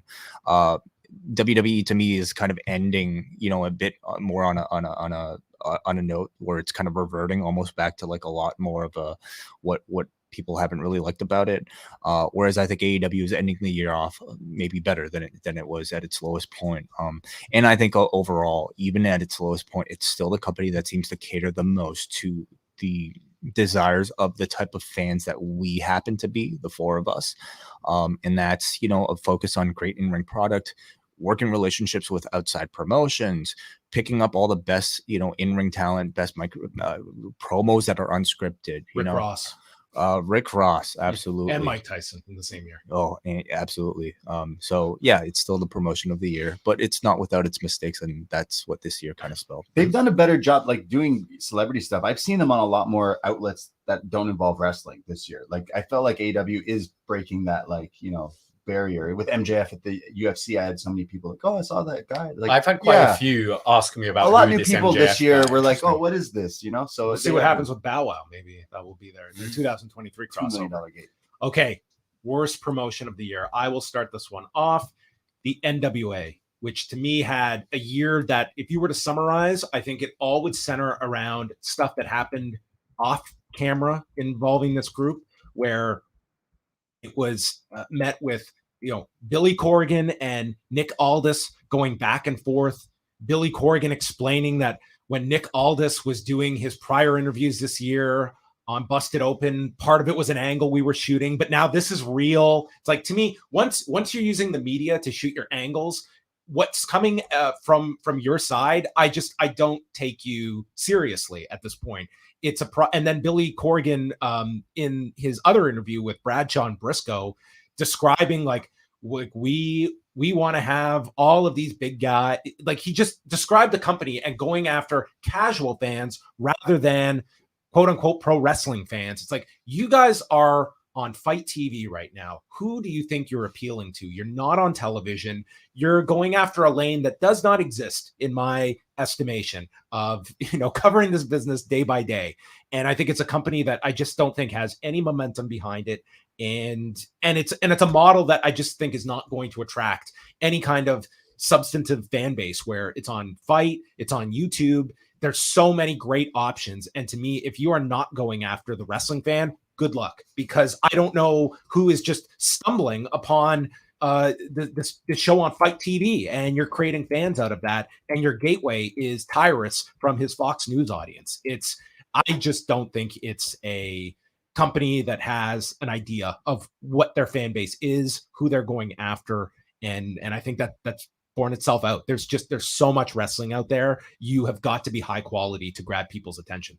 I'll just agree with you, because I've not watched NWA, but as soon as I hear Tyrus is your world champion, I can already tell you it's probably the worst promotion going right now. And all the drama with all that stuff, like you said, John, I instantly agree. To make me not check out a single thing like Impact, I'll check out things here or there because I hear the buzz. NWA, the only buzz I hear is negativity. And then, of course, people leaving and going back to WWE and everything. Totally agree with you. I understand the idea of Impact. I watch Impact every week, and it's a pretty enjoyable product. It has some of its wacky angles, like dudes getting shanked every now and then. But overall, Impact is a great show. There's very good wrestling on it, but it certainly does not have that buzz. So I can understand you don't want to just be an also-ran, but this is not that direction. And you don't have the magic answer to create new fans, but you're pretty much an internet-based product. And it's if you are not going after pro wrestling fans and are actively not, there's a guarantee that you are not going to find an audience, and that's it. And you've seen NWA as many years as at what point, what is the end game here? And I think a lot of these companies are going to realize that life-changing television or streaming deal, it's probably not trickling down to this level when you've got your big two that makes significant money in television rights, and the rest are it's not going to be that life-changing deal that's going to come your way. So worst promotion. Yeah. This is a bit of a tougher one for me too, because I don't know if I loved picking something that I've never really seen. But nonetheless, I don't know if anyone will ever see this promotion, because my worst promotion of the year was the Wrestling Entertainment Series, the WES, the promotion the same as me. that was about to be put on by the former Authors of Pain, consisting of a bevy of former WWE talent that for whatever reason had not found their way onto any of the other promotions that are out there. These include, of course, the former Nia Jax, the former Lana being booked, Karrion Kross at one point being booked on this, and Fandango, Mojo Rawley, a main event that was supposed to be inexplicably headlined by a dream match for 0 people that I particularly know in Braun Strowman versus Alistair Overeem. That got quickly changed to Moose versus Alistair Overeem. And wouldn't you know it, none of it really sold any tickets. And you couple that with talent like Chelsea Green complaining about just not really miscommunication, among other things. Date changing as well. There was all sorts of stuff. You had wrestlers who canceled other bookings to do this show. It's an overseas gig. Yeah, you can't just book a night off from your indies. It was chaotic for the talent that had committed to this. The fact that they thought it was a 20,000 seat arena as well. This wasn't a 1,000-seater or whatever. They were thinking, Nia Jax and Lana will sell out this 20,000 arena in Nottingham. The whole thing. I mean, I listened to Authors of Pain shortly before they started this on Renee's podcast, and they were talking about how they're going into NFTs and what's that cyber world thing called? Crypto? No, the metaverse, and they're going to do wrestling in the metaverse. Exactly what you're looking for in a wrestling. I don't think as soon as I heard that, and then I hear they're attached to promotion, I'm I don't know if that's going to work. That's why the itineraries were sent into the metaverse to find out their schedule of events for the week.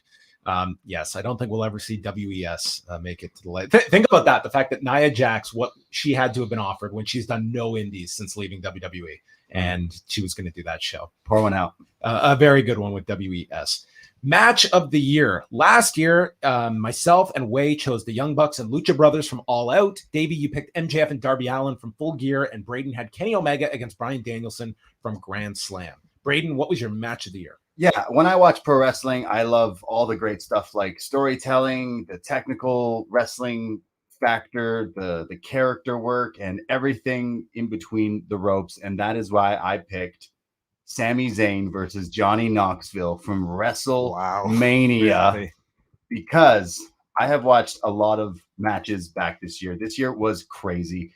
Honorable mention to my runner-up, Wrestle Kingdom, Ospreay versus Okada. I've watched that way too many times this year. But yeah, Sami Zayn and Johnny Knoxville. I love that those are your two finalists. That's Anarchy in the Arena was also the rewatch value this year, as well as showing non-wrestling fans. They loved those two matches, Anarchy and Sami Zayn and Knoxville. But rewatching that, I did a bar watch along at Sneaks in Toronto, Sneaky D's, and the bar was going absolutely mental. The crowd in the stadium in Texas were going absolutely mental. And rewatching it the other night, we watched this. I was dying laughing at these spots. And who knew Johnny Knoxville could do some of those things? It was just so hilarious. And then to see like Sammy go on to have this incredible year. Yeah, I love my technical wrestling. I've watched a lot of New Japan this year as well, but this was so funny. I was dying laughing. And maybe it's a part of me because I grew up being a huge fan of the Jackass crew. So when Party Boy makes his appearance and rips those up, man, I shed a tear of how great it was. I like the choice. Let's go with Wai. I went this year with, I had a lot of different options. And again, like this is always, I love that you chose that, Braden, because like, I think so often we might just kind of get stuck on like, well, what was the best technical wrestling bout? Yeah. And that's to me, not what professional wrestling is. Although I think, expect a certain level of it.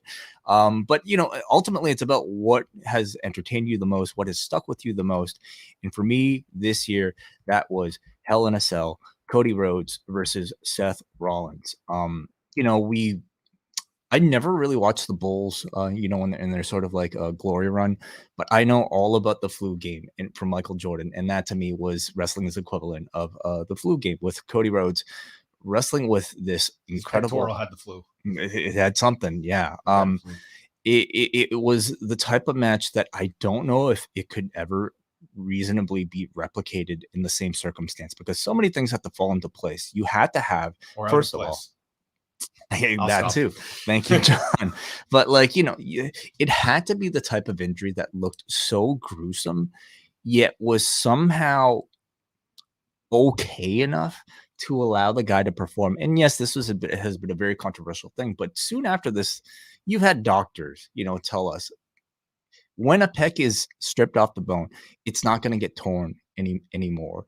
And somehow at that point, it's just about pain management. And we know wrestlers are some of the toughest people that are out there. And it gave us this incredible performance that, from the reveal of Cody's jacket to seeing that pec, I rewatched it last night. There was a hush from that audience that just like didn't know what they were watching. And obviously there was a lot of concern, but again, it reminded me a whole lot. We just talked about Hell in a Cell with Mick Foley and the Undertaker, and that was also a match that I think had some similar vibes where you're watching it and thinking, should we be watching this? You're captivated the whole way and wondering if this should be going on.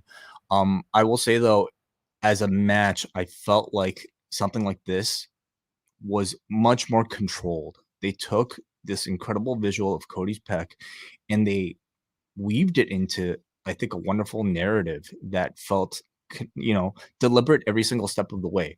Unlike the Hell in a Cell with the Undertaker, where it just kind of felt like ultimately they're just kind of going through the motions and delivering stunt after stunt. This told a real story.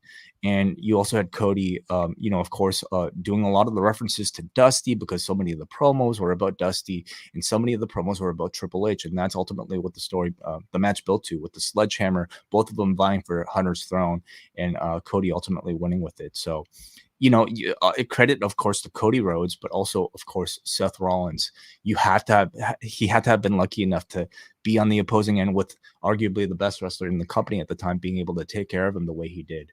And I thought it resulted in the most captivating match of the year. It's going to be it's a match you remember at the end of the year, and that's harder and harder in this climate to stand out and be remembered. And even like this is such a weird industry when it comes to like those kinds of moments that are going to set you apart, and that even if you were presented with, okay, you have torn this pec, working on it, it might tack on another 3 to 4 months of rehab, and you could look at it like maybe this is worth it. Like this is the kind of, I'm hurt already, and this is going to be the kind of like a lasting moment for me that is going to have that kind of resonance with people. So it was certainly like a very compelling match because of the real nature of the injury and people knowing about it in the hours leading into it. I thought after the G1, I thought that Okada and Ospreay was going to take this, and then the double dog collar match between FTR and the Briscoes happened at Final Battle. I thought this was a near, if not completely perfect match. And I just thought that like these, from the second they walked out, the stakes felt huge. Just the little things like the date on the trunks of FTR, you knew just from that, this is the climax. This is what everything's been building towards. We talk at times about, in AEW that like a feud can start and then there's no follow-up.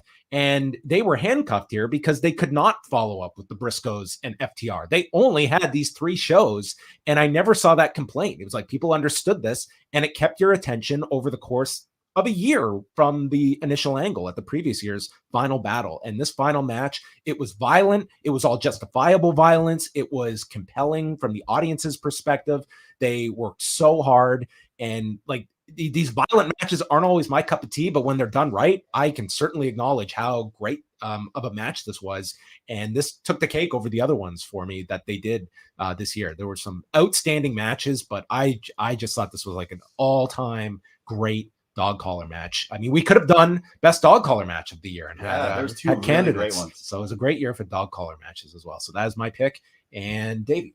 Yeah, similar to the pay-per-view one, where at the end I remember liking it, but then when I try to remember what happened, it's just kind of noise. And I remember every single spot in this match and love it. And it's Johnny Knoxville.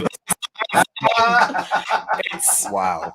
Perfect pairing. It's a proper match. Like I think back to other kind of wrestlers, non-wrestlers, even, when you had like John Cena facing John Laurinaitis and that shit, and it's just, we get the fire extinguisher out, there's a trash can, it's just the same old shit. Whereas this, like, it was a proper match, told a proper story, proper like, hand, like smashing. Johnny Knoxville was Wee-Man. taking those elbows and those haluva kicks. Wee Man with the scoop slam, like it's Hogan to Andre. You've got the mouse traps on the table bump. Oh yeah. The hand, just every time I howl, it just, the way it's shot, Sammy running away and just flying out of nowhere. The haluva kick to Wee Man. Yeah. Oh, the crowd hated it. Yeah. And this WrestleMania to me kind of felt like, and obviously instance that happened of like tarnished it, but at the end of WrestleMania 20 when you had Eddie and Benoit, and it's like, we've made it. And in such a weird way, this year was that for Kevin Owens and Sami Zayn. Yes. Like these 2 best friends going through it. It wouldn't be the matches you'd expect, KO versus Austin and Sammy versus Johnny Knoxville, but it completely was that. And I think that gave the company so much trust in Sammy. I think the payoff, I'm pretty sure on our likely or unlikely last year, there was a question, will Sami Zayn stay? We're like, he should go to AEW, he should go. They made absolutely the right decision, staying where they are. And I think they're reaping the benefits of it now. Is it technically the best? No. Is it my most memorable and favorite match that gets laughs from me beginning to end? Yes. Exactly. I will like add on, like, again, I just rewatched Anarchy for like maybe Anarchy in the Arena for the 3rd time and showed it to my young brother who's in and out. And again, like nonstop, front to back, like so much fun. And I can remember every bit of it watching it. And shout out to Chrissy Lee. Chrissy Lee. Oh, right. The scooter. That's oh, right. man. It's so funny. Yeah, it's so good. Yeah. I will. Can I just throw honorable mentions for this honorable one? mentions Absolutely, for sure. Match of the year. Something I really loved. I loved Cody versus Seth at WrestleMania. The first one, it felt so special and so good as well. Love the Hell in a Cell. But Jun Kasai versus El Desperado in a death match that don't watch it if you are squeamish, because there's forks, knives, tables, glass. I don't know what else is used in that match, but oh my God, watch it if you have not. Osprey and Michael Oku. Oh yeah, just, for sure. Incredible in that setting. Ray Phoenix and Vikingo at one of the Triple Manias this year, but that match was amazing as well. There was that crazy lucha match at Ric Flair's last match as well with Black Taurus and was it Gringo? And Gringo, I think. Boy Gringo Loco, that one was great. Sheamus versus Gunther. Sheamus having just the run of his life, finally getting, I think, the respect he deserves. I think there was a lot of like unnecessary hate for Sheamus for quite a few years, but now I think everyone's kind of come round to see this guy almost retired a few years ago. He's putting on the work of his life. That Donnybrook 6-man tag was so much fun, but Gunther Sheamus, like Gunther, so much kind of nerves from fans on him. They're not going to treat him right. They're going to put him in Lederhosen on the main roster and just do silly stuff. He's being presented exactly how he should be. And that match was just the perfect match between the two of them. Yeah. Banger. Phoenix, Bandito, Laredo Kid, and Black Taurus from Ric Flair's last match. That was nuts. Not match of the year, but I thought that Josh Alexander speedball match on Impact a few weeks ago, the 60-minute or near 60-minute match, that there were so many great matches. Like you have never had the level of this quality. It's just happening. It's like some of the Stardom matches this year from their main event scene. Those, to me, the strongest number 2 title in the world is the Wonder of Stardom title at this point. Like that is, to me, above any other secondary belt that they have brought up with and Saya Kamatani holding it this year. I will also throw in, I loved Danielson versus Garcia when Garcia went over on Danielson. I think it was 2 out of 3 falls. 2 out of 3 falls or something. I don't know. It was a TV match. It was so good. Danielson Hangman won at the Danielson beginning of the Hangman, year. like they fought a bunch too, and those were amazing. So we saw that live. Yeah. Well, no, but the one that was January 4th last year in 2022 was like the same. I think that was the best day of wrestling to ever happen. It's the TBS debut. It was Danielson Hangman. The same day was Wrestle Kingdom, Okada and Osprey. That's a great day of wrestling. Yeah. Well, let's go to worst match of the year to even everything out. Last year, our picks were Braden and I going with the Zombie Lumberjack match. Wai chose Charlotte Flair and Nia Jax from the August 30th edition of Raw, and Davey had The Fiend versus Randy Orton at WrestleMania 37. Wai, what was your worst match of 2022? Usually this would be a bit of a tougher choice for most years, because I guess, just as we're clearly widely varied in what we choose to be the best, you can be just as varied with what's the worst.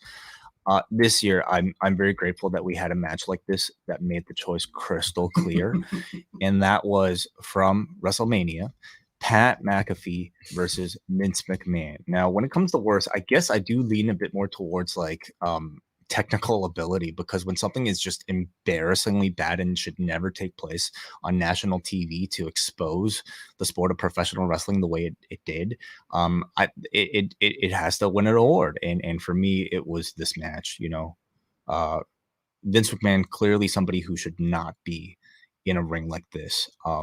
In this sort of setting, cinematic matches are probably what we give him a bit of a pass on, but at this point, doing any sort of physicality is clearly beyond, I think, what he's capable of. And Pat McAfee is an incredible performer, but like it didn't matter if it was like,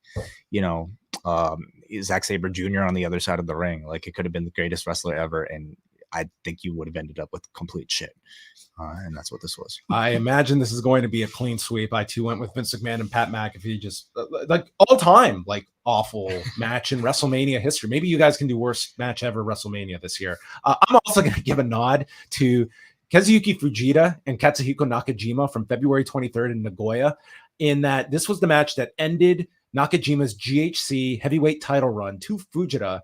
And Fujita just like could not treat this guy more like garbage at the end of this match and just make him look like such a nothing. It was just such a selfish finish that made Nakajima just feel like What happened? such an underling. It was just the way that Fujita at the end, he's just playing with the guy and he's going over clean as well. He's just like literally playing with the guy after and just like has the match won, continues to attack him.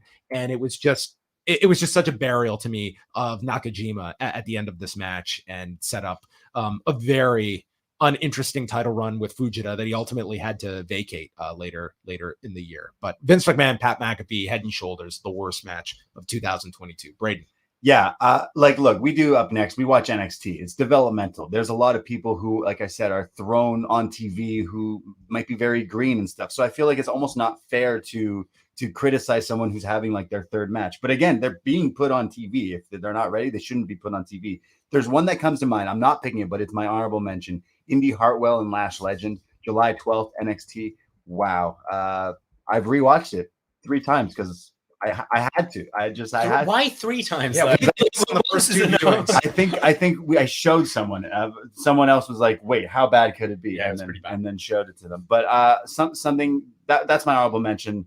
I do pick Vince McMahon and Pat McAfee because it just is. But just coming to mind now, I have to say Ishii and Evil, 12 minutes of unbearable, just god awful. I don't know what. List. And Ishii is like Ishii. He's our dog, like like Stone Pitbull. But like it took Evil to drag him down to possibly one of the worst things I've seen all year, which is saying something because Ishii is having match of the year contenders nonstop. But this match was so bad. I really do not like Evil. Everything is not Evil.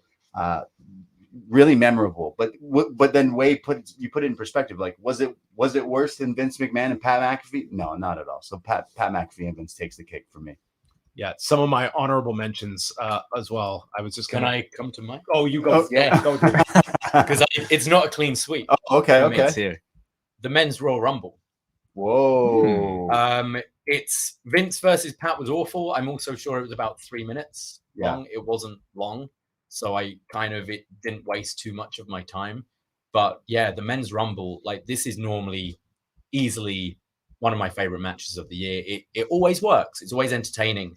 There were just no real surprises. I didn't know. But Shane was in it. I didn't know anyone's music anymore because the awful WWE music these days, the buzzer would go and music would hit and be like, I don't know. The crowd didn't know. There was no pop for anyone. You've got Shane McMahon coming out, eliminating, I'm pretty sure, Kevin Owens and Matt Riddle. And didn't he eliminate Bad Bunny as well? So he had like the monster run at the end of the match. There was no real contender for who would win. It was then Brock, who wasn't advertised, who lost earlier, to set up Brock versus Roman part 10. So boring outcome. And this match goes on for an hour as well. Fair enough. All great choices. I was just going to throw in as well the from the World on GCW, the grab the brass ring ladder match. Oh yeah, which was just a mess as well. Man. And I'm going to throw in Omos and Bobby Lashley from WrestleMania Sunday. That one was pretty bad here. But I had Evil and Ishii on my list, and I had the men's Rumble down here as well. But McAfee and Vince McMahon took the cake for me. And that takes us to our final category, biggest story of 2022. I cannot imagine that we are going to have any different answers, but maybe we will. Vince McMahon out of power, leaving his company, to me, in disgrace this year, and one that I think it will very much paint his legacy. I mean, it will be very interesting one day when the full totality of Vince McMahon's impact on this industry is written, and how much this year will define that for people, if this will be overlooked. As we have seen, it's when somebody is part of your childhood or part of creating a portion of your childhood, you give those people a ton of leeway, and people like to bury their heads in the sands about, a lot of the bad stuff that goes on. And Vince McMahon, all of that came to roost this year. And I think it's an enormous part of his legacy. And to me, it was embarrassing to me to see him after the scandal began and coming out and being treated like a hero from these audiences. Not unanimous, but enough that it was the majority that supported him. And sadly, when you hear, reports of Vince McMahon believing he could have rode this thing out and it would have died down, I can't say that he's wrong in the sense that if he were to walk out on Raw this Monday and you heard that theme song, that another arena would be cheering for the individual, even though all these heinous allegations and multiple women and some of like patterns at these tanning salons that these stories have come out. I just think you talk about things that paint the industry in a bad light. I don't know what could look worse than this guy that to many is the figure most associated with the industry. And whatever his creation is, to me, he left disgraced this year. It is the biggest story of the year, and maybe quite possibly beyond that. This is the guy who is responsible for, at least I think, creating for most of us our perception of what professional wrestling is. The fact that we might even be able to base our careers, or at least make some money off of this thing, is thanks in large part to this guy making it as big as and as popular and as mainstream as it has become. But it's for that reason that I think he's been able to live, in the shadows defensively for so long without that much, I think, happening to him. And this year, it's really just kind of come to a head in a big way. And not a moral outrage, but rather we're financial. A public company, and he didn't report like the funds that were not reported through the company. Like that was the downfall. And that just tells you, like, if this was a private company, this guy probably goes unchecked throughout all of this. Yeah, but it's a move that has incredible repercussions, not just creatively for professional wrestling, but in terms of the financial and the businesses of both of these companies. The free market agency that's available out there right now, I think, has completely changed because of Vince's exit. AEW really probably had their pick of the litter of anybody who they wanted to choose from, and that's not so much the case anymore. In terms of, I think, just the direction of what professional wrestling is in the years to come, I think will change greatly thanks to this person no longer being in control. So it's by far the biggest story of the year. Yeah, biggest story in like wrestling history. I mean, we're all wrestling fans, right? How many friends or relatives were talking to you that week when that story was everywhere? CNN, CP24, whatever it is you watch, like it was talking about the story, and then they would catch up on the story time later. I had so many people like, whoa, that's crazy. Like he's gone. Like people who I thought had no idea about wrestling. Like, oh, I know Vince McMahon, Stone Cold back in the day, Hulk Hogan, all that. It's like, whoa, he's gone. That's crazy. It felt like that day was like the day of reckoning. Like all of a sudden wrestling fans like went outside and were like breathing in the fresh air and everything was blue skies, and just felt like we're like in a new chapter already. Of course, we're gonna have some road bumps on the way, but it just felt like, whoa, okay. And that was the way that he got taken down. Again, as wrestling fans, we're like, hey, there's probably a lot more dirt on this guy, but it hasn't come to the light yet. But to see him go down for this, it's like they kind of definitely forced him out. Where, like you said, John, he would there's rumors he's trying to come back this year. It's like, he would try to stay as long as he could. We all thought he would do this till the day he died, backstage in Gorilla yelling at Michael Cole, but like he's gone. Ding dong, the witch is dead. It's just been weird as well, seeing like you now reflect on the whole year, and it's like you figure he knew this was coming. He knew. You've got Shane leaving the company right after the Rumble. You've then got Triple H like stepping down for a while. You have Vince getting Austin back, his biggest rival of all time, to give him one more stunner at WrestleMania, has one more match at WrestleMania, does the interview with Pat McAfee where he kind of lets slip my wife at the time. There's like all these things, Stephanie like being ousted at one point. The Titus O'Neil thing? The Titus thing was disgusting, man. That was terrible. That was awful. That was horrible. Titus? He comes out and did a just out of nowhere segment to kick off Raw that this is a place about smiles on faces. We don't talk about religion. Like, you threw Titus O'Neil out there as cover while they're getting all of this publicity during the scandal. I That was forgot about awful. But That was so gross. You look back and it's like, oh, they knew, and he's doing like his greatest hits before And for leaving. the timeline, that was Monday, and Friday is the announcement that he's stepping down. Yeah, it was bizarre. At least he got the worst stunner of all time, possibly. He somehow trumped the Donald Trump stunner with his own stunner. It was bad. All right, we have gone exceptionally long on this show, so we are going to move on. This is one where I feel like we should mention some of the other candidates that would have been here if not for this story, because this year was really crazy. You know, just I think starting from the beginning, Cody leaving AEW alone in many years. You know, somebody who was an executive at this company seemed to have a job set for life.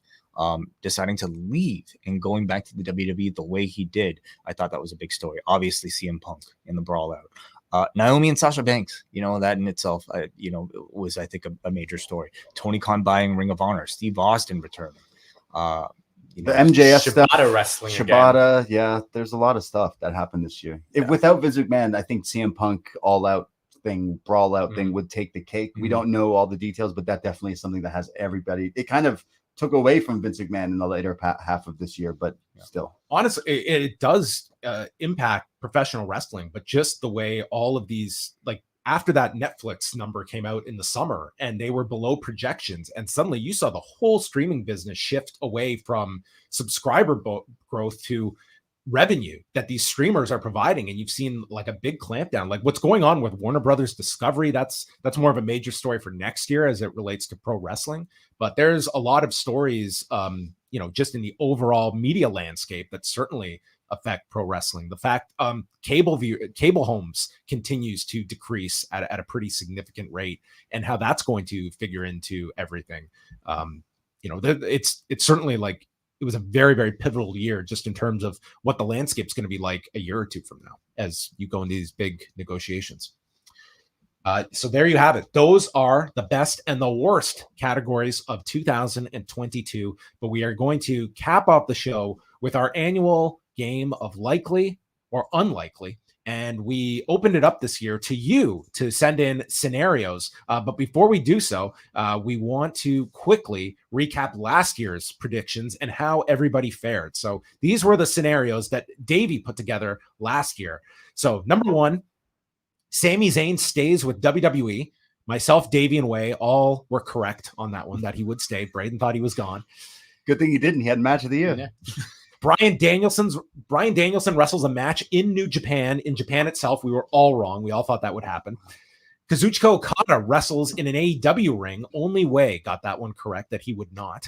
NXT 2.0 gets... Okada did.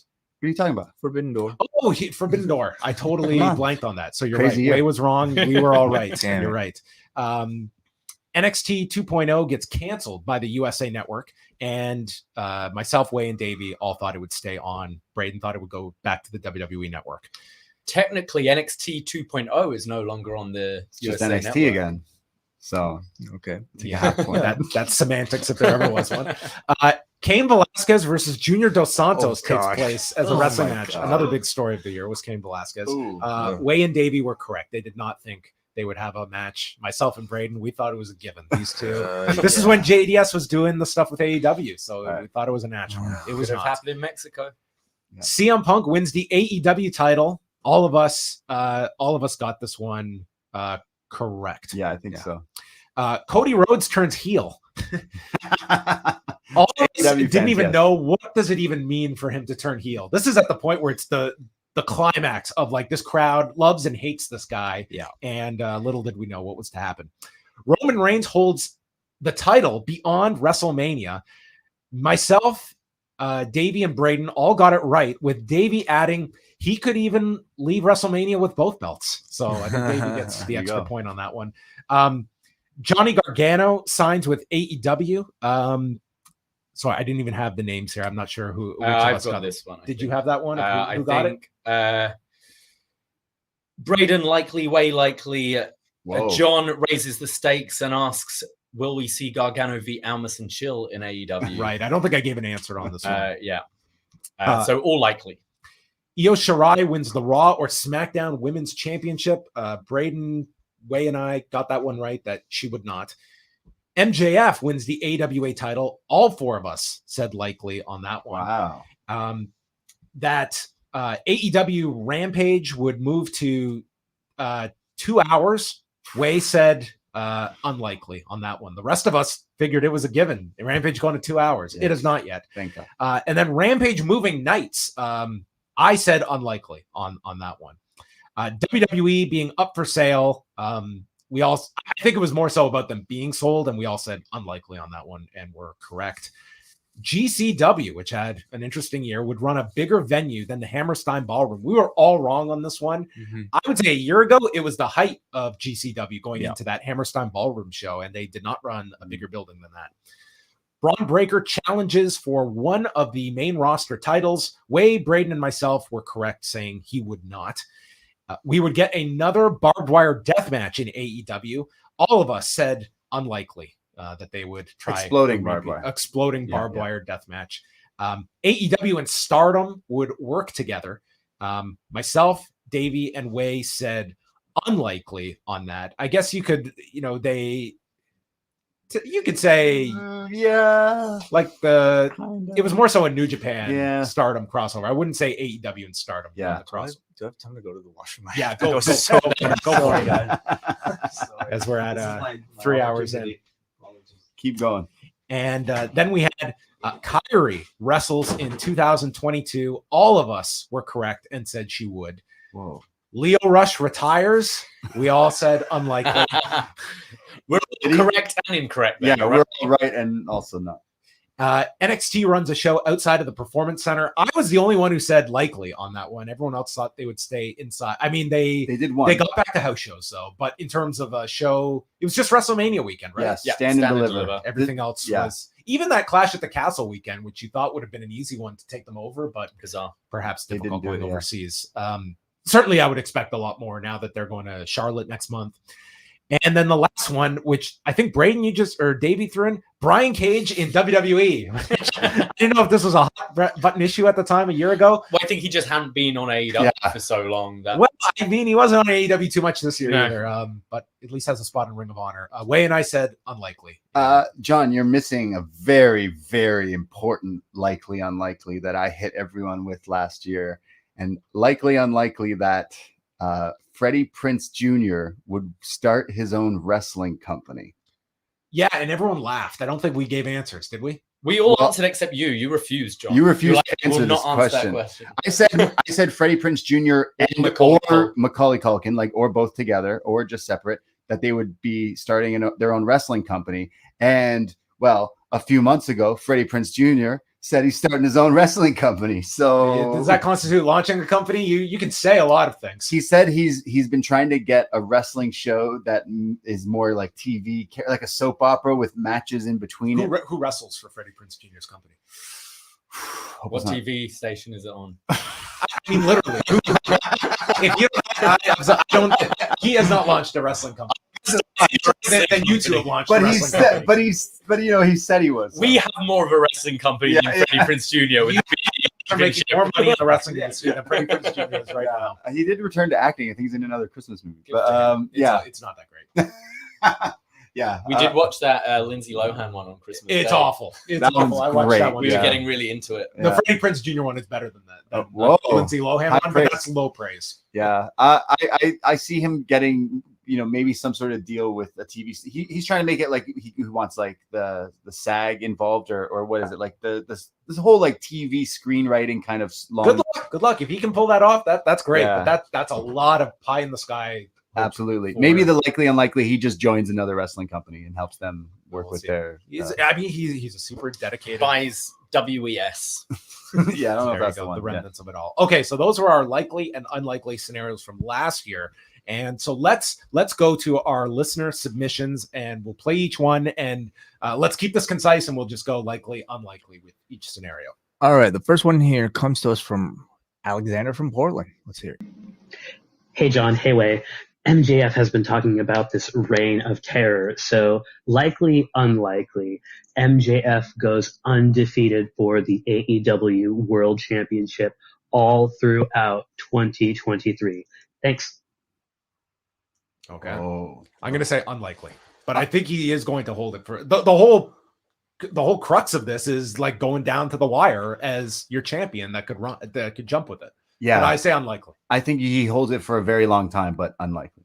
I think unlikely he'll drop it, but he will have it again by that 2024 contract. Okay. Time. So you think he loses it and wins I think he'll have a fair run. He'll lose it at some point this year and then we'll win it again beginning of 2024. I feel like so much of this, like, doesn't it depend on his contractual status and whether or not he has actually signed, an extension? I think they're going to play that fact. I think very close to the vest that you have the idea that that the contract's up, and I think that's their whole. It could certainly be a gamble unless they have some secret extension in mind. I just more so feel like because you're talking about a roster that has so many people waiting, to move up the card, so many people that I think could use that spotlight of a championship. Would Tony Khan want to invest a whole year on an MJF if he's just going to actually take off? So it's for that reason that I'm going to say unlikely. Okay. Let's go up next to Bruce Lord. Hey guys, it's Bruce Lord here, and I would love to know if you think it is likely or unlikely that Kota Ibushi will have a match within an AEW branded ring in 2023. Thanks and have a good new year, everybody. Thank you, Bruce. Likely. I'll say likely as well. Okay. As part of a New Japan Wrestling show or not? Just let's say an it doesn't matter. AEW / Forbidden Door show. Yeah, that's cool. Okay. Man, we don't know his health status. Golden Lovers, baby. Like, we don't know what it's. I'm hopeful, and for that reason, I'll say likely. Yeah. I'm going to say unlikely. I'd love to see it happen, but I don't know. It's just been so weird, and there's been barely any news, I feel, coming out about what's going on with him. So I'm going to say unlikely. Corey from Long Island is up next. Hey, John. Hey, Wai. Likely or unlikely? A wrestling promotion starts and exclusively, and not anywhere else, streams their matches on TikTok. Oh. I feel like I'd step in there and say it wouldn't be TikTok, but someone like a Netflix or something. Like if you were smart, like have a show that you produce that's just like one of your weekly drops that you could do. But I don't think it's TikTok. TikTok, you're doing short videos short form, or live streaming things. And TikTok, what's the longest you can like you can go long and you can go live for long periods of times, but they have so many, like, you can't swear in certain live things, you can't do certain things in TikTok. It's a great tool for promotion, but not your promotion. So I kind of tweak it to say like a streaming service. But can a promotion out there say we only specialize in 10-second matches?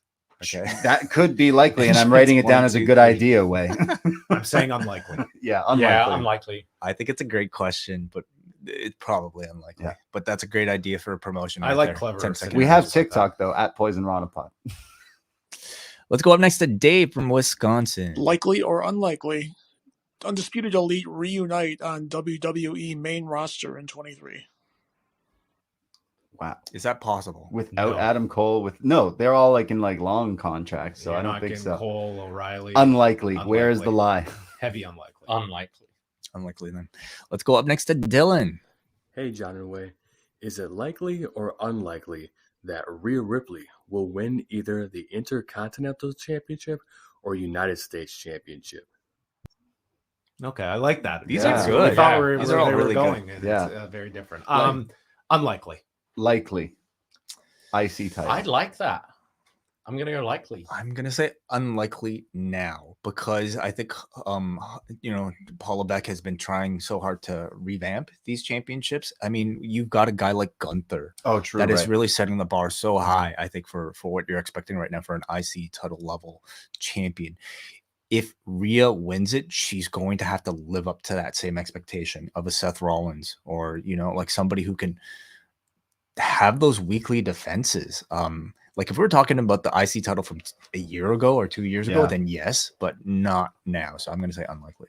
What about the tag titles? Like her and Dom could possibly win those. I'd give a likely to those for sure. But I'd say likely. You're right about the IC title. So I'd probably the US title. I could see them doing the whole Eddie China thing. Yeah. And they both held the European title with the IC title. Yeah. You've got the US on Austin Theory right now. You could totally do that. Get it off. Yeah, fuck it. Likely. Let's go up next to Hansi. I know you expect nothing else from me, but no, likely, unlikely. Not only will you see Vince McMahon live on WWE television, but at some point you'll see Elon Musk on a WWE program. Happy New Year's, guys. Peace out. Thank you, Hansi. Didn't even have to specify it was Hansi. With that submission. I'm gonna say unlikely. Yeah, I'm saying double unlikely on both, including Vince. Unlikely. What would he do? What possible scenario? People would- said would that when make he it showed up on possible? SNL. So you know, Like, just trying to run for president. can any appearance like would that qualify? Like a video message, you know, for like I don't know, like a Twitter? tribute to the troops or something, or a WrestleMania message? No. Like, would that qualify? Unlikely. Would him tweeting about WWE qualify? No. No. So I'm gonna say unlikely. Unlikely. Yeah, he's got other bigger things to worry about, I would say.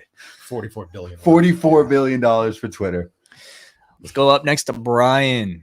Happy New Year, John Way. It's Brian in New Jersey, where on Christmas Eve morning it's about 9 degrees Fahrenheit. That's really cold. And I got some likely unlikelies for you. AEW Rampage finds a new night and time. Ring of Honor finds a proper television home for their weekly show after starting on Honor Club. AEW adds another pay-per-view to their yearly schedule. Miro returns to WWE as Rusev. Roderick Strong goes to AEW. And finally, and apologies if any of these have been asked already, WWE Hall of Famer Donald Trump goes to prison. He sounded like a pilot there at the beginning. I felt like I just landed somewhere. The current temperature, the time is, and Okay, let's will try Miro and return. I've recap forgotten this. most. Okay, of so them he- already. Rampage on a new night or time. Yes, likely. Really? I'm gonna say unlikely. I'm gonna say unlikely for this year. Okay. Beyond 2000. Unlikely.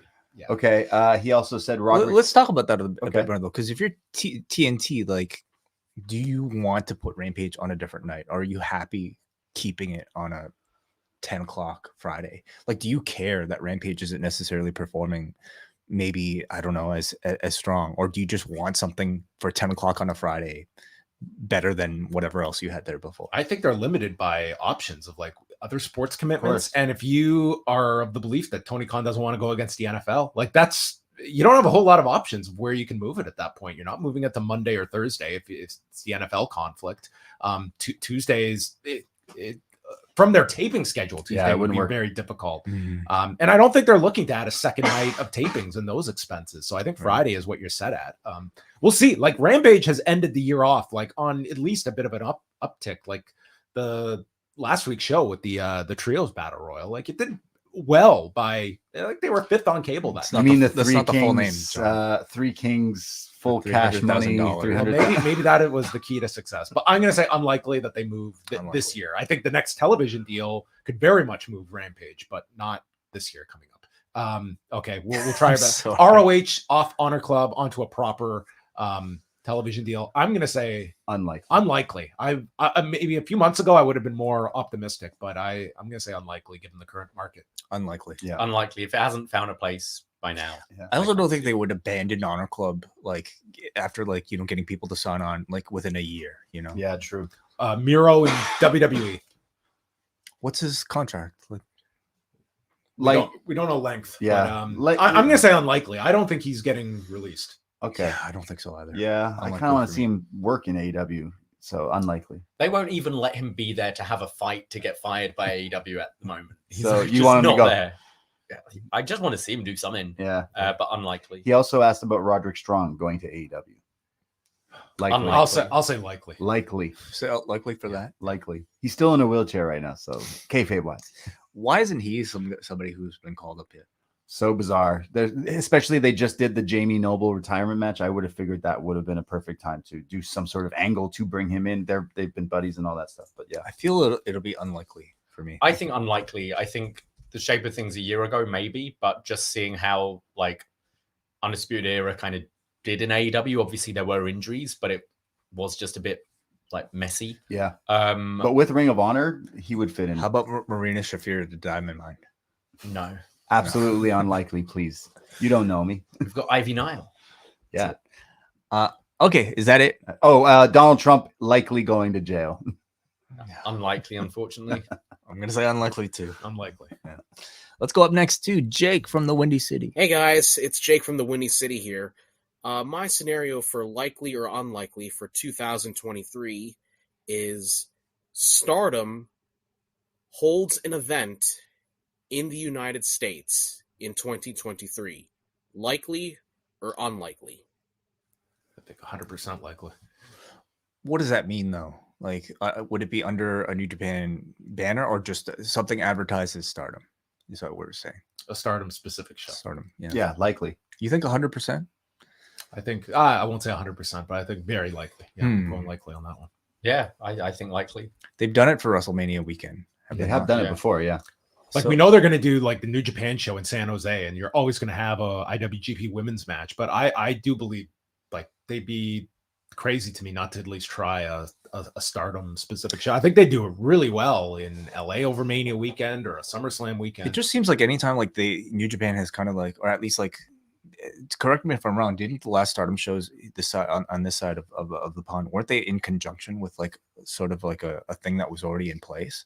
They did a show in the year at MetLife Stadium. They did a Mania weekend. Yeah, they did but I'm pretty sure it was crossover stuff as well. But yeah, sure. I'm going to say likely too. I only hesitate because it seems like the IWGP US Championship, or sorry, Women's Championship was specifically created to be able to showcase a portion of Stardom in North America. But a full show, yeah, sure, why not?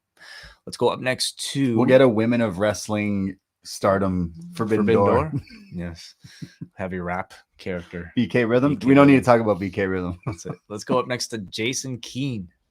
Hi, guys. This is Jason from St. Augustine. I just wanted to ask you if you thought it would be likely or unlikely that Jade Cargill will lose her TBS championship this year. Thanks, guys.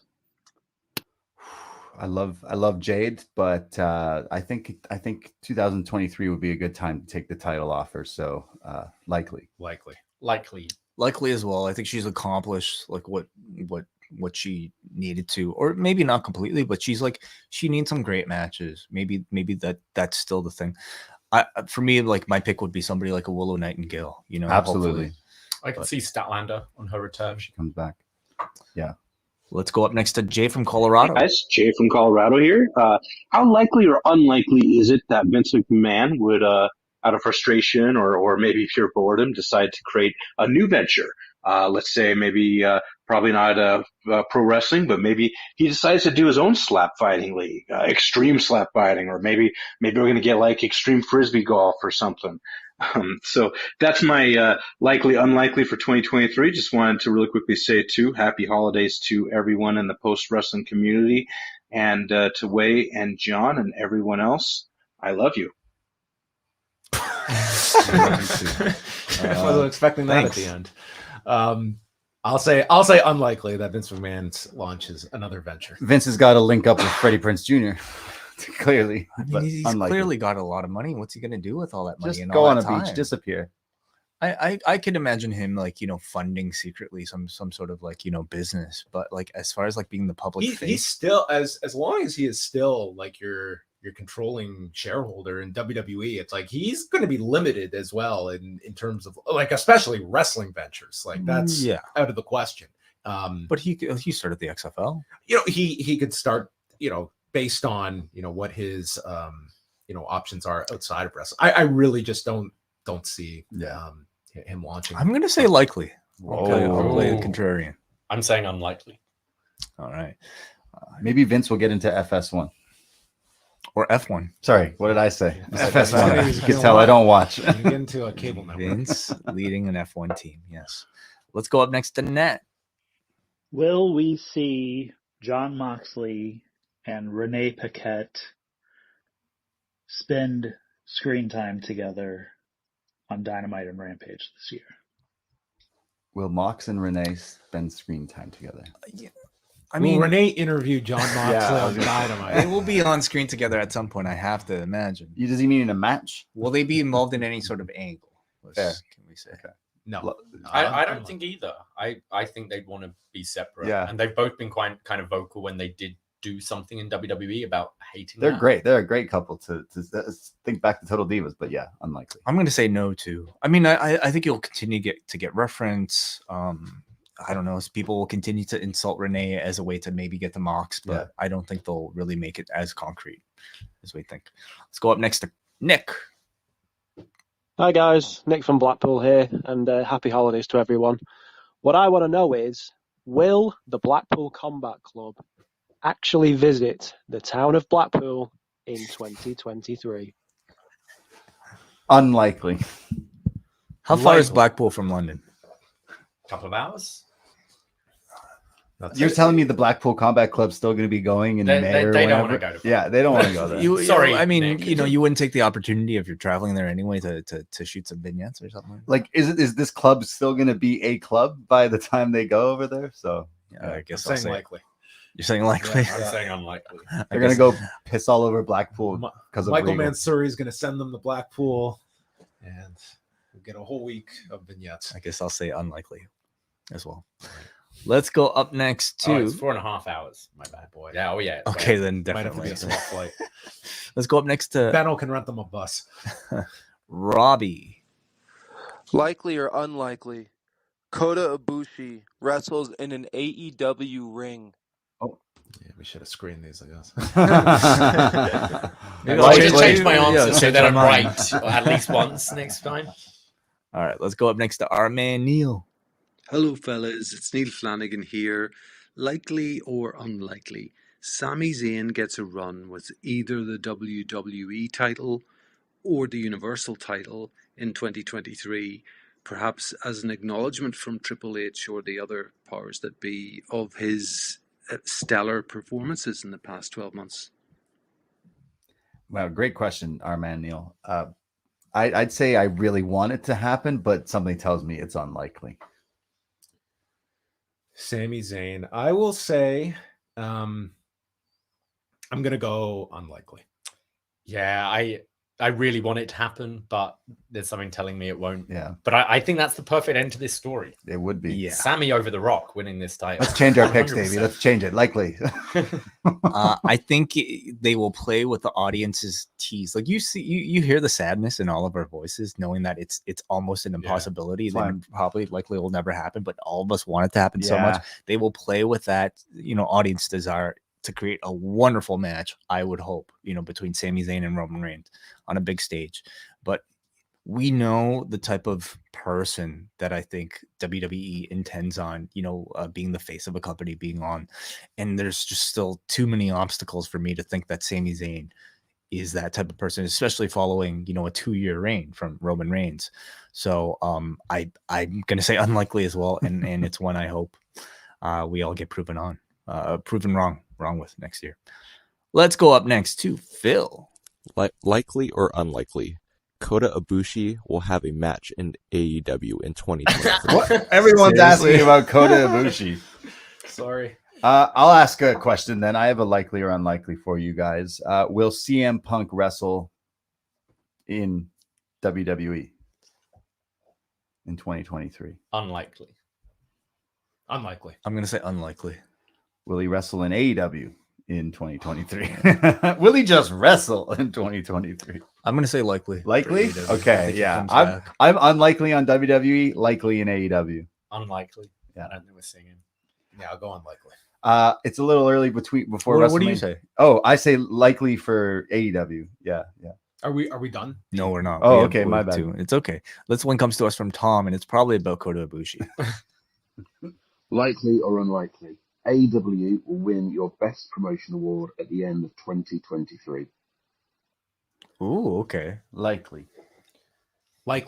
Yeah, likely. Unless this Freddie Prinze Jr. promotion Kicks gets off off and the it's ground. amazing. Yeah. Unless WES makes a comeback, I would exactly. say I'm going to say likely as well. I think they still philosophically cater, I think, more towards our taste as wrestling fans. So I'm going to say likely. And our last one comes to us from Tane Stevenson. Hey, Post Wrestling, it's Tane from Scotland. My likely or unlikely question is, will John Pollock eat cereal in 2023? This one, did you screen this one? I went through them earlier. Yes, unlikely. You screened them all. I didn't screen them all. No, I did not. If you did the Kota Ibushi stuff, that would have been hilarious. Anyway, likely or unlikely. He I'm clearly follow what John's saying. He clearly doesn't like to check want on to try it. last. Yeah, I don't think he will.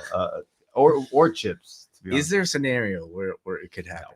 No, there's none. So then I guess we know the answer. Not just a little. CM Punk wrestling on Crown Jewel is more likely. Okay. Any others, Braden? Yeah. John Cena will wrestle at WrestleMania, likely or unlikely. Likely. This WrestleMania? Yeah, I had it written down as will John Cena face Stone Cold Steve Austin at WrestleMania this year, likely or unlikely. But yeah, you can pick which one you like. Is it 2 nights this year? Yeah. Okay, I'll say likely. Yeah. Okay. To the match or just Cena wrestling? Cena wrestling. Okay. Yeah. I say likely. I said Yeah. likely. Okay. Ric Flair wrestles his last match again. Jeez, likely that's a good one. or unlikely. Oh man, I didn't even see that the one this year. It's fantastic. Yeah, I'm surprised it didn't make your list. It could have made the list. I'm gonna say unlikely. Unlikely. I guess I'll go unlikely. I'm gonna say likely. He's probably. We're recording this early in the year, but like the Rumble's around the corner, so you never know. He could wrestle again. He won't wrestle for the WWE. Right. Fair enough. I'll say that. I have another one that's more specific to NXT because lately there has been a tag team that have definitely caught my attention. Likely, unlikely, Malik Blade and Idris Enofe become NXT Tag Team Champions in 2023. Sure. In 2023, yeah. NXT, yeah. I'll say likely for that. Yeah, likely for sure. They've been killing it. Last year, I think we're talking about Logan Paul. I know this year I'd put likely or likely he wins the world title, but no, but likely or unlikely, Jake Paul has a match. Jake Paul has a match, likely. The Pauls against the Usos, yeah, maybe, likely. I feel like we still have another year left in the Jake Paul boxing run. Fair so enough. Maybe not quite next year, but eventually for sure. Yeah. What about? I'll go unlikely, but I think at some point there will be a time to do. I mean, they've already introduced him on TV, so I think that's certainly something to do for a Saudi Arabia card. I could definitely see it happening at some point when they're ready to. Paddy the Baddie shows up on AEW TV. Oh, unlikely. Also likely. Why not? Yeah, I'm gonna say you have the Barstool connection there. I Fair can see enough. that happening. How about Dana White showing up on AEW TV? Please no. To promote slap fight? Unlikely. Oh, is it the same? Yeah, it's right after. Yeah. Okay. Yeah. Yeah, likely. I'm gonna say unlikely. I don't think he appears on the show. I could see promotion within the body, but not Dana White physically there. I think he could appear. They've already filmed the commercials with him, basically saying. I could see him doing commentary. Yeah, fair. For an Orange Cassidy match or something like that. We get our first Triple H mass release, as in 8 or more talent released in a day. Unlikely. Interesting. I'm going to say likely because I feel like they're kind of inevitable, and I think inevitably the blame will be shoved onto Nick Khan from the talent, and people in the talent will be like, "Oh, Hunter loved me, but Nick Khan is an asshole." Yeah. Why would you say unlikely? I'm curious. Because I think it's a real detriment to their perception of a company that I think wants to get away with the idea that we sign these people and we don't honor our contracts to the end. That was the prior regime, and this one. Hunter is the good cop bringing everybody back. So you believe they'll let contracts lapse and I could see contracts ending. Yeah. But releasing people outright, I think I'm sure there will be cuts here and there. I mean, they pretty much said as much at NXT. The cycle is going to be a lot quicker, and that's to me a different thing. But in terms of like the big mass releases, like I do think that's going to be sometime in the future, but I really see them avoiding that. I wouldn't see all these release or rehirings coming if they felt like there would be that need, because I think it paints Paul Levesque really badly perception-wise to the talent that he is trying to present himself with. NXT Europe has its first event. NXT Europe, likely. I didn't realize that was still happening, but sure. What class of like would a tournament? What does that even mean? Just like the UK tournament or something, sort of thing on. I'll say likely or whatever. Likely. I'm going to say unlikely. I don't think that thing gets started. Leo Rush retires. Unlikely. He had a great unlikely. He had a great tag league. Unlikely. I hope it's unlikely. Okay. So Takeshita becomes TNT champion. Ooh, I like that one. Likely. Yeah. Likely. He's been amazing. Likely. Oh, I'm going to say unlikely. Like he's had a spot. People are thinking he should be slotted in like different tag teams or like stables or something along those lines. That would be great too. Jeff Hardy wrestles in AEW. Likely. I don't know. That's tough too, man. Like you're talking about, a time when AEW is trying to like recoup their sort of like perception of like a harmonious locker room with everybody that's just kind of on the same page. And I just None of the talent are going to have an issue with Jeff Hardy. It's a different thing. I understand. I suppose it's just more like the amount of second chances that that man has had throughout his career, and when you're talking about a roster of so many guys that are looking for just even their first chance, but I'll say likely, sure. Sasha Banks returns to WWE after her New Japan stuff. Unlikely. Unlikely. I'll say for the year, unlikely. Yeah, this year, unlikely. What about? I'm going to say likely. What about Naomi joining the Bloodline? Likely. Yeah, if she comes back, I think that's where you'd put her. Yeah, I'll say likely. Yeah, unlikely. And the AHFO, LFI, AFI, whatever they call themselves, AFI. are still a thing by the end of next year. Unlikely, please. But like, it's never gonna go away. Unlikely. Yeah, this is it. I hope unlikely. Likely. Still longer than Jericho feuds. Yeah. Okay, a few that I jotted down here. I'll keep these quick. I'm going Okay. to cut some of them down. WWE purchases a Japanese promotion. Purchases. Oh, damn. Unlikely. Unlikely. Like what would be in it DDT for them? I mean, they've said like they want to have a headquarters. What do you know that we don't know, John? Yeah. First, I'm going to say unlikely, but I'm curious to know which promotion you think would be up for grabs that would fit their portfolio. I mean, I don't think they're going to get one of the big ones that are attached to a major company. But like, say in All Japan, which is still like an independent company, like could they buy an All Japan? Like that to me would be the ceiling of what you could buy. Yeah. And again, though, buying it versus like just starting something off the ground on your own. I feel like not the easiest country to start from scratch if you're I a guess so. American company. Unlikely for me. Unlikely. Okay. Let's see here. CM Punk does a public interview. Likely, please. He should. Likely. Yeah. Dax's podcast. Oh man, that's tough. Just contractually. Unlikely. I'll say likely. William Regal appears on screen in WWE. Absolutely likely. I think it's a likely. This can be some scuffle where he's one of the agents. Okay? Come War Pull Games, apart. you know he's You going to know he's doing the War Games bit, but So you also don't his have faith kid. this deal. The Charlie will hold up Dempsey all stuff Charlie. with Gulak as well. Yeah. Perhaps. Yeah. Combat Club. I think they're going to call the bluff, and I'm going to say likely. New Japan runs 2 or more events at the Tokyo Dome. So beyond January 4th, there's at least one more. Let's say beyond January 4th, there's at least one more card at the Tokyo Dome this year. Likely. They've been doing it a few times, haven't they, recently? Didn't they have like a No. summer Tokyo Dome? 2020, they did like a summer one, as I recall. I can't remember. It's Was all- it Tokyo The Dome? pandemic's a No, blur to it me wasn't. with- It was with New somewhere Japan. else. I don't know. Yeah. Okay. I'll say likely. I mean, like thinking of what's there to come. Yeah, likely. I'm going to Sure, say I'll go likely. Yeah. I'll say unlikely. I mean, I think they might continue. But to you run mean like stadiums. another stadium show is probably Yeah, likely. That's possible. Yeah. Okay, last couple here. Wai Ting returns to Poisonrana for a review of Road Trip. Road Trip is not nearly as No. messed up as Freddy Got Fingered, but I mean, I haven't seen that in a long time. It's like the natural Wow, extension. I haven't watched that one in a long time. We'll think about it. We still need that Cable Guy review, right? Way. Hey man, you flashed the signal. I'm there, so sure, I'll say likely. Keiji Muto delivers a moonsault. likely. God. At the Rumble. It's gonna be the scene out of The Wrestler. Like the Yeah. movie ends with him. I'm going likely because I don't think the man can help himself, Oh my despite Good for him. medical concerns. What did his last one look like? Beautiful. Was it passable?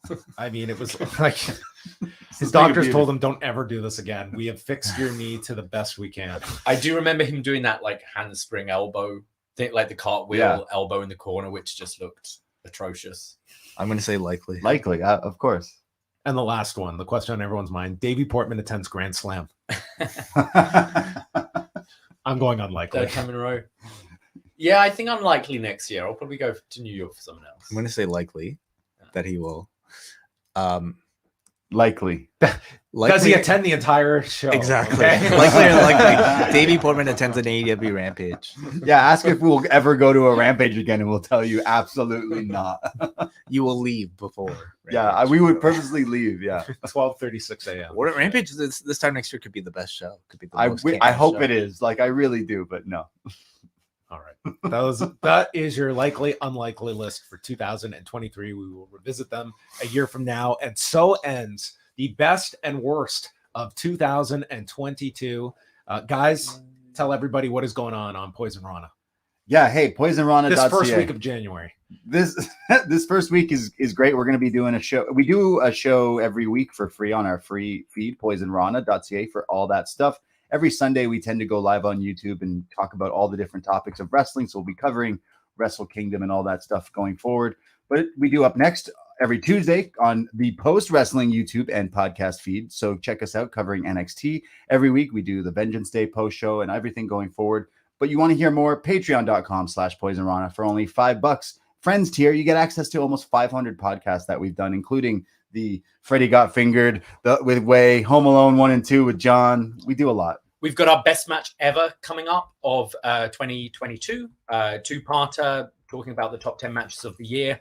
We're going to do a Japanese-themed January as well, Japanuary. Yeah, that's right. We'll be doing a best match ever with WH of Great Muda. Keiji Muto, because it's his retirement tour. And yeah, we're going to throw some Japanese movies in there. I think Battle Royale. Yeah. So all of that on the Patreon. Yeah, so go check it out. And we love podcasting and love being a part and being invited here by you two, the best that ever do it. It's been a hell of a year. The best moments of my year was the post 5-year thing, meeting up with all you guys and the listeners and stuff. It was fantastic. That moment we were all on the stage throwing them up. Yeah, we the ones. Yeah, was so wonderful, iconic. It's been a hell of a year. So looking forward to the next one, and we can't do without all our listeners and all that stuff. So just the love is real. So thank you guys. And we will let people know that later this week, Way and I will be back Wednesday for a doubleheader. We are going to have a Wrestle Kingdom review on postwrestlingcafe.com and then back for Dynamite that night. And then Thursday, WH will join me for a free show as we go through New Year Dash. So all of that can be found at postwrestling.com. Any closing words, Way, to cap off 2022? This is all on you. Just take care of yourselves and each other. And that will be our body break.